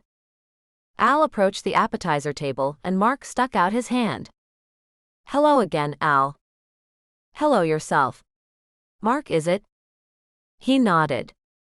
Al took a plate and began to load it up. Those bacon things are great, in case you need a recommendation. Al smiled. Anything with bacon gets put at the top of my list. I'd have to agree with you there. Mark nodded toward the wassailing bowl, just as Al began to fill up a cup. He lowered his voice. Might want to go easy on that. A word to the wise. Al laughed. He stopped at half a cup, then picked up his plate. Thanks for the warning. Mark wandered over to a bar-height table, and Al followed behind with his food and drink. Al took a bite of a crisp covered in chopped olives. He had kind eyes behind those round spectacles. Not the type of person Mark would suspect might be casing the town. Then again, sometimes the person you least expected was guilty after all. He considered Al again. Andy tells me you study the stars. The man smiled. I do indeed. A passion of mine that I have miraculously been able to make a good living at. Fascinating. Mark took a sip of his wassail, careful to make it a small one. Andy's not easily impressed. He's been digging holes all across my property for the past week. You must have given him some mighty strong evidence about that meteor. Al swallowed a sip. Meteors have been found all over California, and there is evidence that some may have landed right about where your property sits. Really? Oh yes. It's quite a phenomenon. Lorena stopped by the table. Hello again, Al. I'm so glad you could make it. He bowed slightly. Thank you for the invitation. How are we doing over here? She asked. Can I get you more wassail? It is delicious, he said diplomatically, but I do believe I still have plenty. Thank you for the offer. Absolutely. Lorena turned to Mark. Where's that bride of yours? I expected her to be back by now. You haven't heard from her? Mark frowned and pulled his phone from the pocket of his jeans. No text or call from Tasha. He looked up again at Lorena and gave her a shrug. I believe I saw her receive a visit from Mr. Claus, Al said. Mark gave him a scoffing smile. What was that? I happened to look out across the canyon before leaving to come here and saw Santa Claus knocking on your door. I assumed he was part of the festivities for this evening. Mark's chewing slowed. Lorena nodded, smiling. That's great news. Tasha had hoped Tad would come around. She turned to Al. There'd been an incident recently, and she so wanted him to know everything was okay with her. He must have come around though, if you saw him all dressed up in his suit. She slapped the table. I'd better go get the basket of candy canes ready, so he can hand them out to the children when he gets here. Ta-ta. I hope you'll excuse me, Al, said Mark, picking up his phone. I think I'll give Tash a call to see where she and the man with the red suit are. He dialed her phone, but it went directly to voicemail. The man in the red suit spoke again. And I'm not Santa either. Tasha shrank backward. Not Santa. Sudden fear gripped her lungs, squeezing every ounce of strength from her. For the first time all day, she couldn't speak. Breathing took effort. The heavy man took a step toward her. "Where's the picture?" "Aye, who are you?" "You don't recognize me." She took a step backward, scrutinizing him. That voice sounded so familiar, though not at all like Tad's. What do you want? "I just told you what I want, the picture, the picture." Tasha shook her head. "Not again." The stranger in the Santa suit stepped forward and yanked the white beard from his face. "Fritz! Stop playing your little games, Tasha." He turned and locked the door with a click. His other hand was pressing against his side like a palm to a holster. "Now, you can make this very easy on yourself. Give me the picture, the one from the locket, and I'll be on my way." She frowned. "How do I know that you'll leave?" "You have my word." "How do I even know that your name is Fritz?" He smiled, no longer the gentle soul she thought she had rented her cabin to.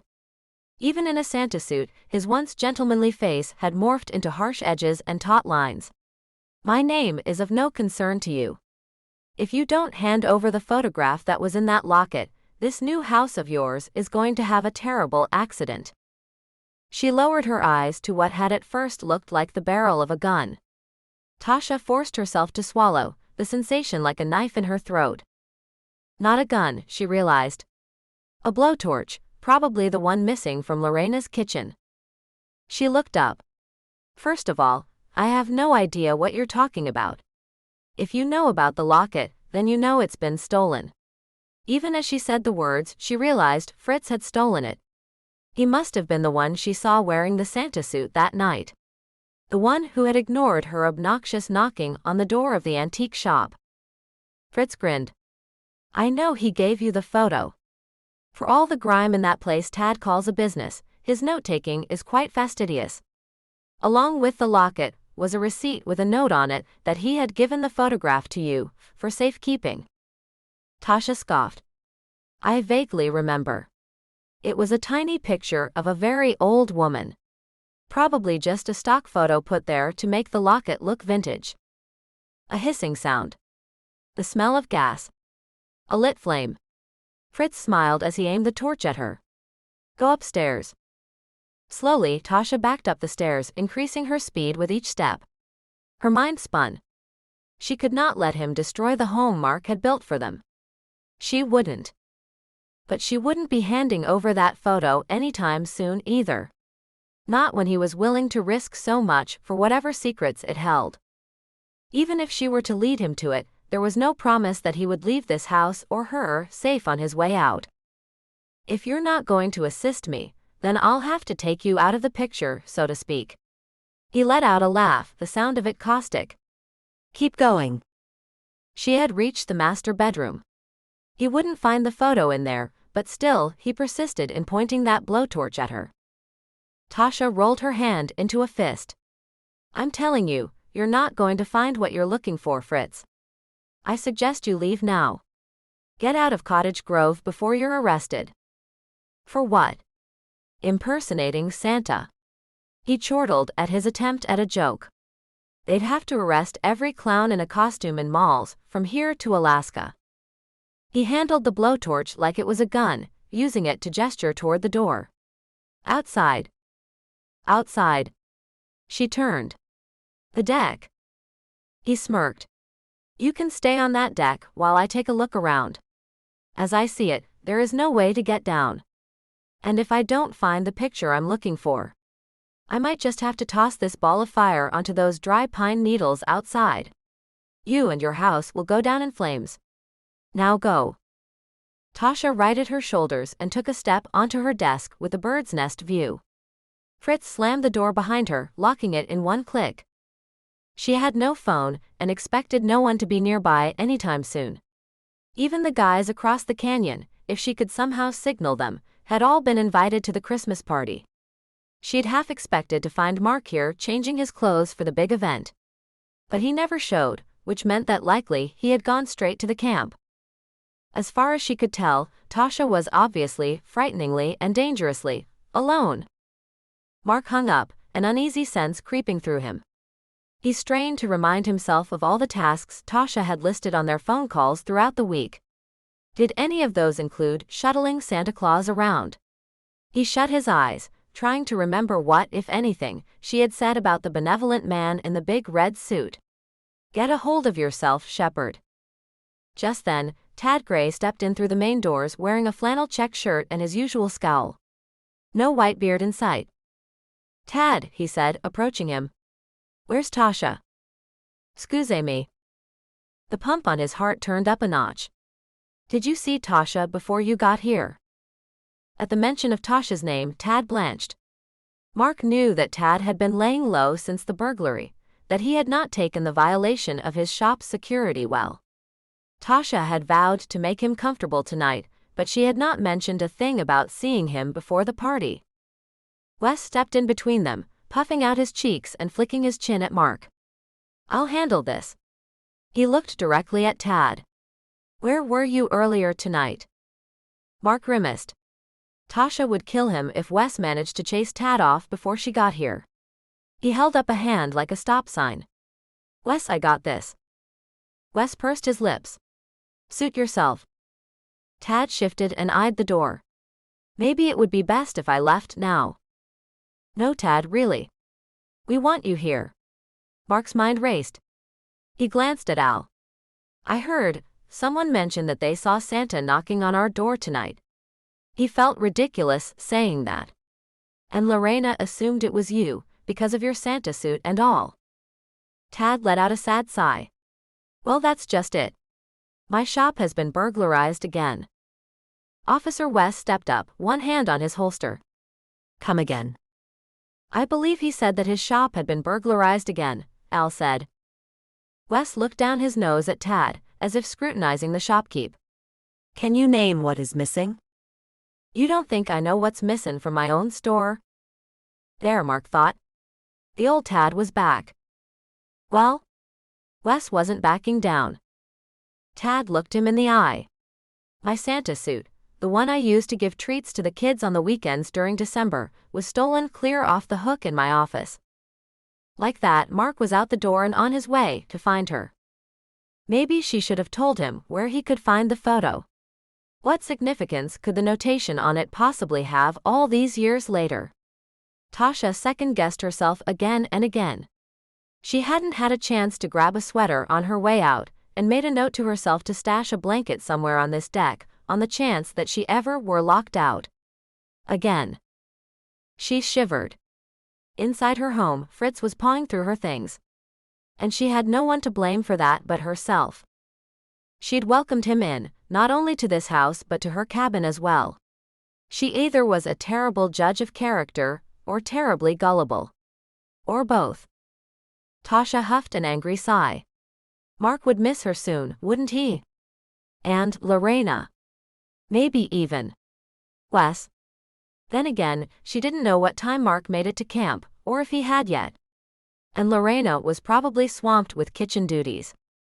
Wes, She knew he'd probably want to corner her to ask more questions, but would he notice that she hadn't yet showed? She doubted that. Tasha crept over to the railing of the deck, and looked down at the ground. Because of the home's placement on a downward slope, this wasn't merely a second-floor deck, it was more of a third-floor one. In other words, it was a long way down. She leaned out and looked up toward the roof, searching for something to hang onto, something she could climb. Nothing. Tasha lowered herself to the ground in a ball. She put her elbows in her lap and her head in her hands. And she prayed. The wind began to blow, rustling the needles of that big old pine tree against the side of the deck. They'd talked more than once about the need to trim that old pine to keep it from intruding on the house, but more than once they had put it off. She looked up. They'd put it off. She scurried into a standing position and peered into her bedroom.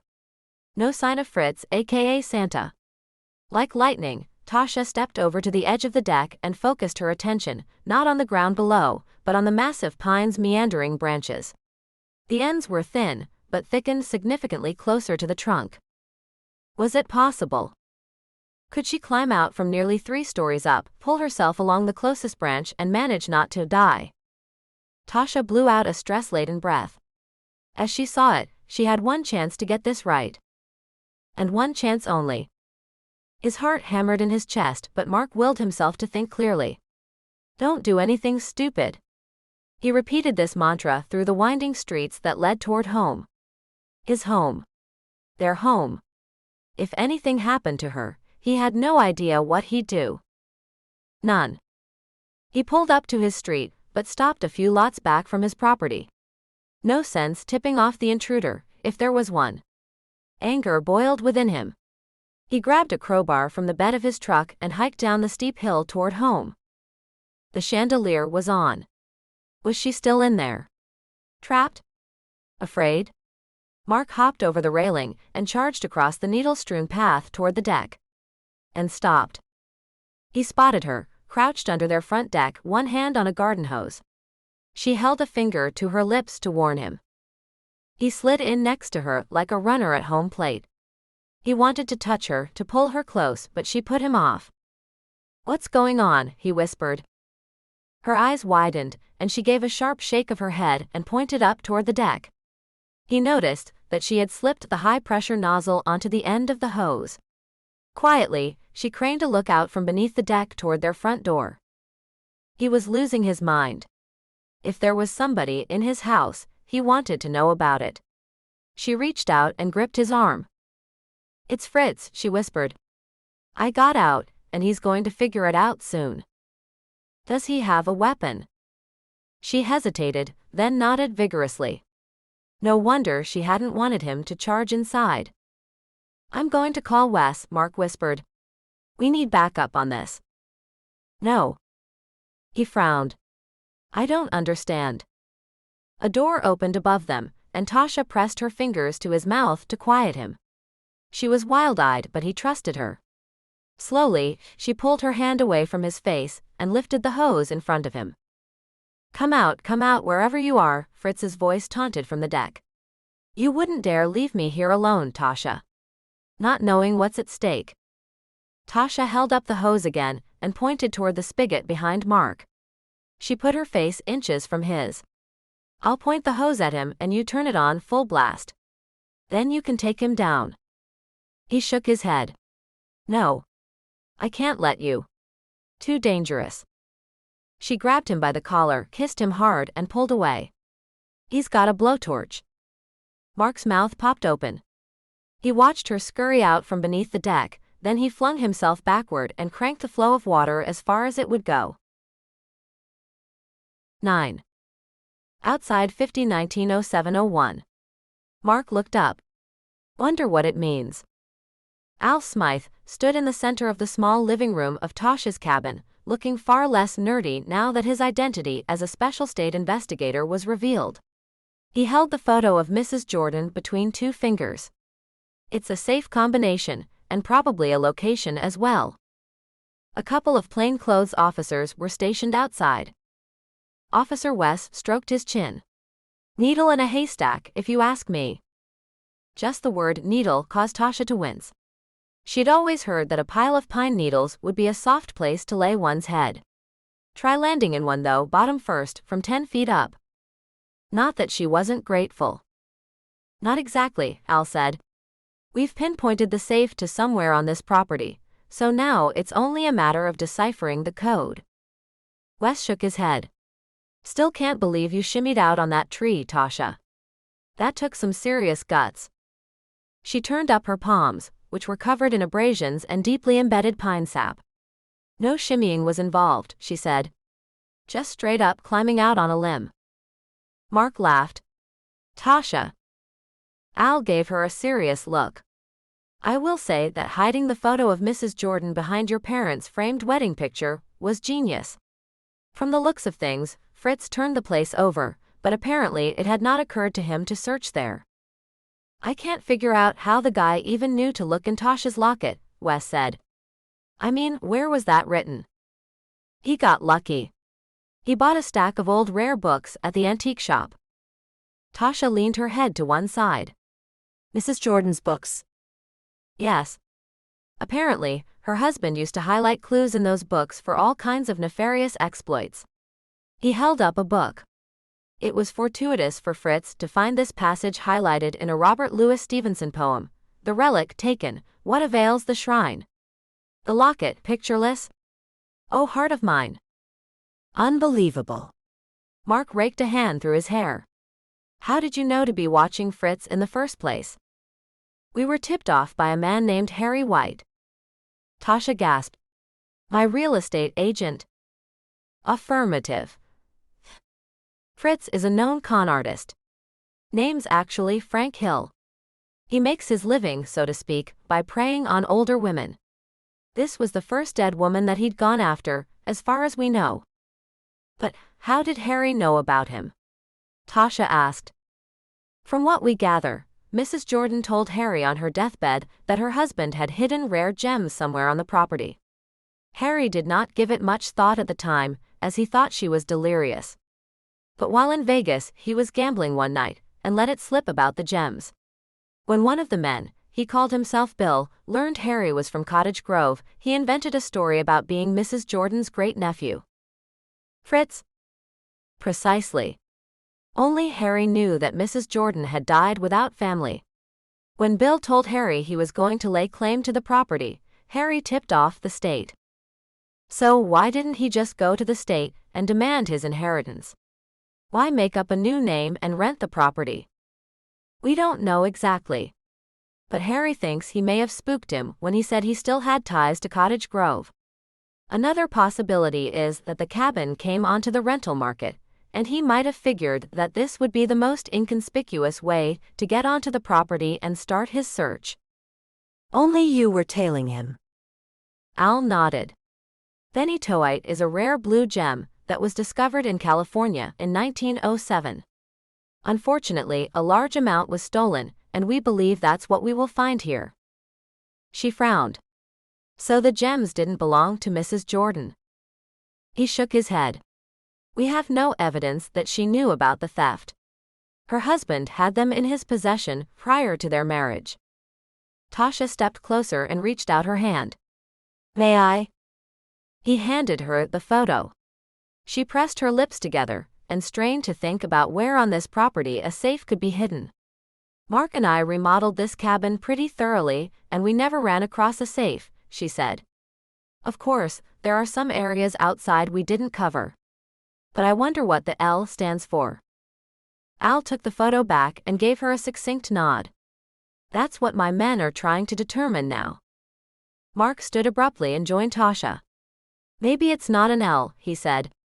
Could it mean corner? As in outside corner? Tasha began nodding now, a thought forming in her brain. She looked up. I think I know where it is. Al wrinkled his brow. Show me. They followed her outside, past the men who were standing watch and the others who were walking the property. The deck wrapped around the front of the property and abutted the cement side yard. Tasha walked to a far corner and put her toe on a cleanout, a spot where the sewer could be accessed. Here, she said. Al squatted down and shined a pinhole light on the cover of the cleanout. Mark joined him. We never used this one when we were fixing up the property, because there's another cleanout right outside of the bathroom. He pointed to a spot close to the outer wall of the cabin. Al quirked a look at Mark. Got a wrench? Minutes later, Mark removed the cover of the drain only to discover that it was fake. Instead of access to the sewer line, a corroded and dirty cylinder safe was tucked inside. 10. Tasha had begun to think this day would never come. Pam McHenry smoothed the veil around her daughter's face. You look beautiful. Thank you, Mom. You do too. Lorena sighed and squeezed Tasha's hand. You are a sight to behold. And you look pretty fabulous yourself, my friend. Lorena smiled, her red hair swept up, a gorgeous contrast to the emerald green matron of honor dress she wore. Her eyes flashed and her dimples sank deep into her cheeks. I feel like a queen. Mary Lou bustled in with her clipboard and a pencil behind her ear, her overly sprayed bouffant decorated with live flowers. Wowza! You women are perfect in every way. Oh, to be young again, eh, Pam? Pam gave Mary Lou a placating grin. Is everyone here? Tasha asked Mary Lou. Oh, that church is packed to the gills. I've never seen it so full, except maybe on Easter. Even those 3 new guys in town are here. After parsing through the events of the past few weeks, Tasha and Mark realized that Fritz had tried to divert their attention away from him by complaining about the new guys on the hill. It had worked, unfortunately. Mary Lou continued, "This is the event of the season." Tasha took a deep breath to steady herself. For weeks her mind had been heady with decisions and turmoil, but at this moment, everything she had hoped and prayed for had fallen beautifully into place. Amazing about that asteroid, isn't it? Mary Lou said. You mean the meteorite, Lorena corrected. Whatever it's called. Who knew that little old Cottage Grove could be home to valuable space rocks, eh? Tasha reached out to her. Do you know if Tad is here? Oh, I hope so. He's so easy to tease that I think I offend him sometimes. Mary Lou nodded. He'll get over it and he's here all right. I think Andy's discovery gave him a feeling of vindication. Pam asked, what did Andy's discovery have to do with Tad? Tad's the one that identified that piece of iron that Andy found on Mark and Tasha's property as being an official meteorite. Mary Lou said. Helped to put a value on it too. Even got his picture in the paper with Andy. My, that's lovely, her mother said. The money is going to come at a perfect time. Tasha shook her veiled head and smiled. Who knew is right. Mary Lou's phone began to buzz, and she pulled it from her belt like a gun from a holster. Hold up. We have an issue. Tasha's lungs squeezed. What is it? Mary Lou held up her phone for Tasha to see a photo. Streaking toddler at the altar. Screaming something about wanting mac and cheese. She looked down at her phone again as another text came in. Okay, wait. Hold up. Andy's on it. Helping the mother to catch the little rascal. She looked up. We're good. Tasha turned to her mother, mouth wide open. Her mother shrugged, a small smile dancing on her lips. Now Mary Lou continued, let's review. Something old. Check. Tasha tapped the picture of Mrs. Jordan dangling from a shiny chain.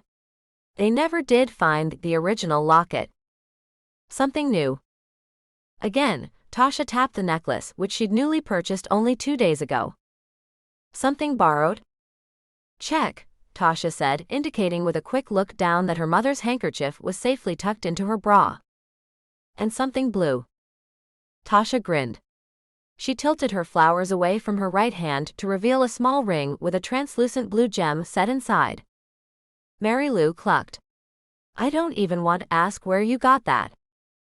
The first notes of Wedding March began to play, and Tasha's father took his place beside her. Ready? He asked. She kissed his cheek. I am. The doors were flung open and Lorena gave Wolfie a pat on the head, picked up the doggie's leash and started down the aisle. Tasha and her father stepped up, and she caught sight of Mark waiting for her at the altar.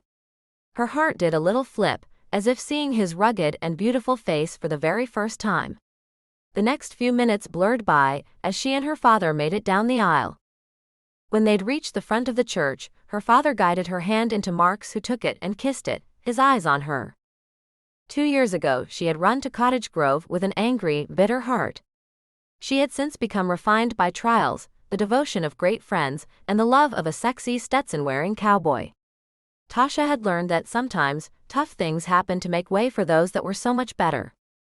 Mark tucked her hand firmly into his, then he bent close to her ear and whispered, let's do this. Thank you for listening to The Christmas Heist by Julie Carobini. Copyright by Julie Carobini. All rights reserved. Stay tuned for the recipe for Lorena's Mean Mac and Cheese. Lorena's Mean Mac and Cheese. 16 ounces elbow or small shell macaroni. 1 tablespoon extra virgin olive oil. 6 tablespoons butter. 1/3 cup all-purpose flour. 3 cups whole milk. 1 cup heavy whipping cream. 6 cups sharp cheddar cheese shredded. Avoid pre-shredded cheese, as it has been coated and will not melt very well. Optional, substitute Velveeta for 2 cups of the cheese. Salt and pepper to taste. 1½ cups dried breadcrumbs, optional. 3 tablespoons melted butter, optional. Preheat oven to 350 degrees Fahrenheit. 1. Lightly grease a rectangular glass baking dish. 2. Cook elbow or shell macaroni until al dente. Lorena prefers these 2 types because they hold more cheese. Drain and place in a large mixing bowl.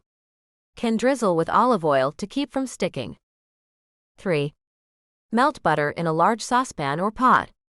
Then whisk in flour over medium heat until smooth and golden. Finally, whisk in milk and heavy cream until smooth. Once bubbling, add salt and pepper. 4. Add 3 cups of shredded cheese and whisk until smooth. Add 3 more cups of shredded cheese and continue whisking until sauce has thickened. For extra creamy sauce, substitute Velveeta for at least 2 cups of the shredded cheese. Lorena does this when she's in a hurry. 5. Combine cheese sauce and noodles and pour into the baking dish. Bake in oven for 30 minutes.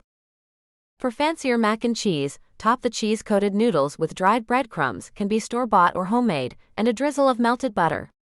Bake until golden brown, about 30 minutes. Enjoy.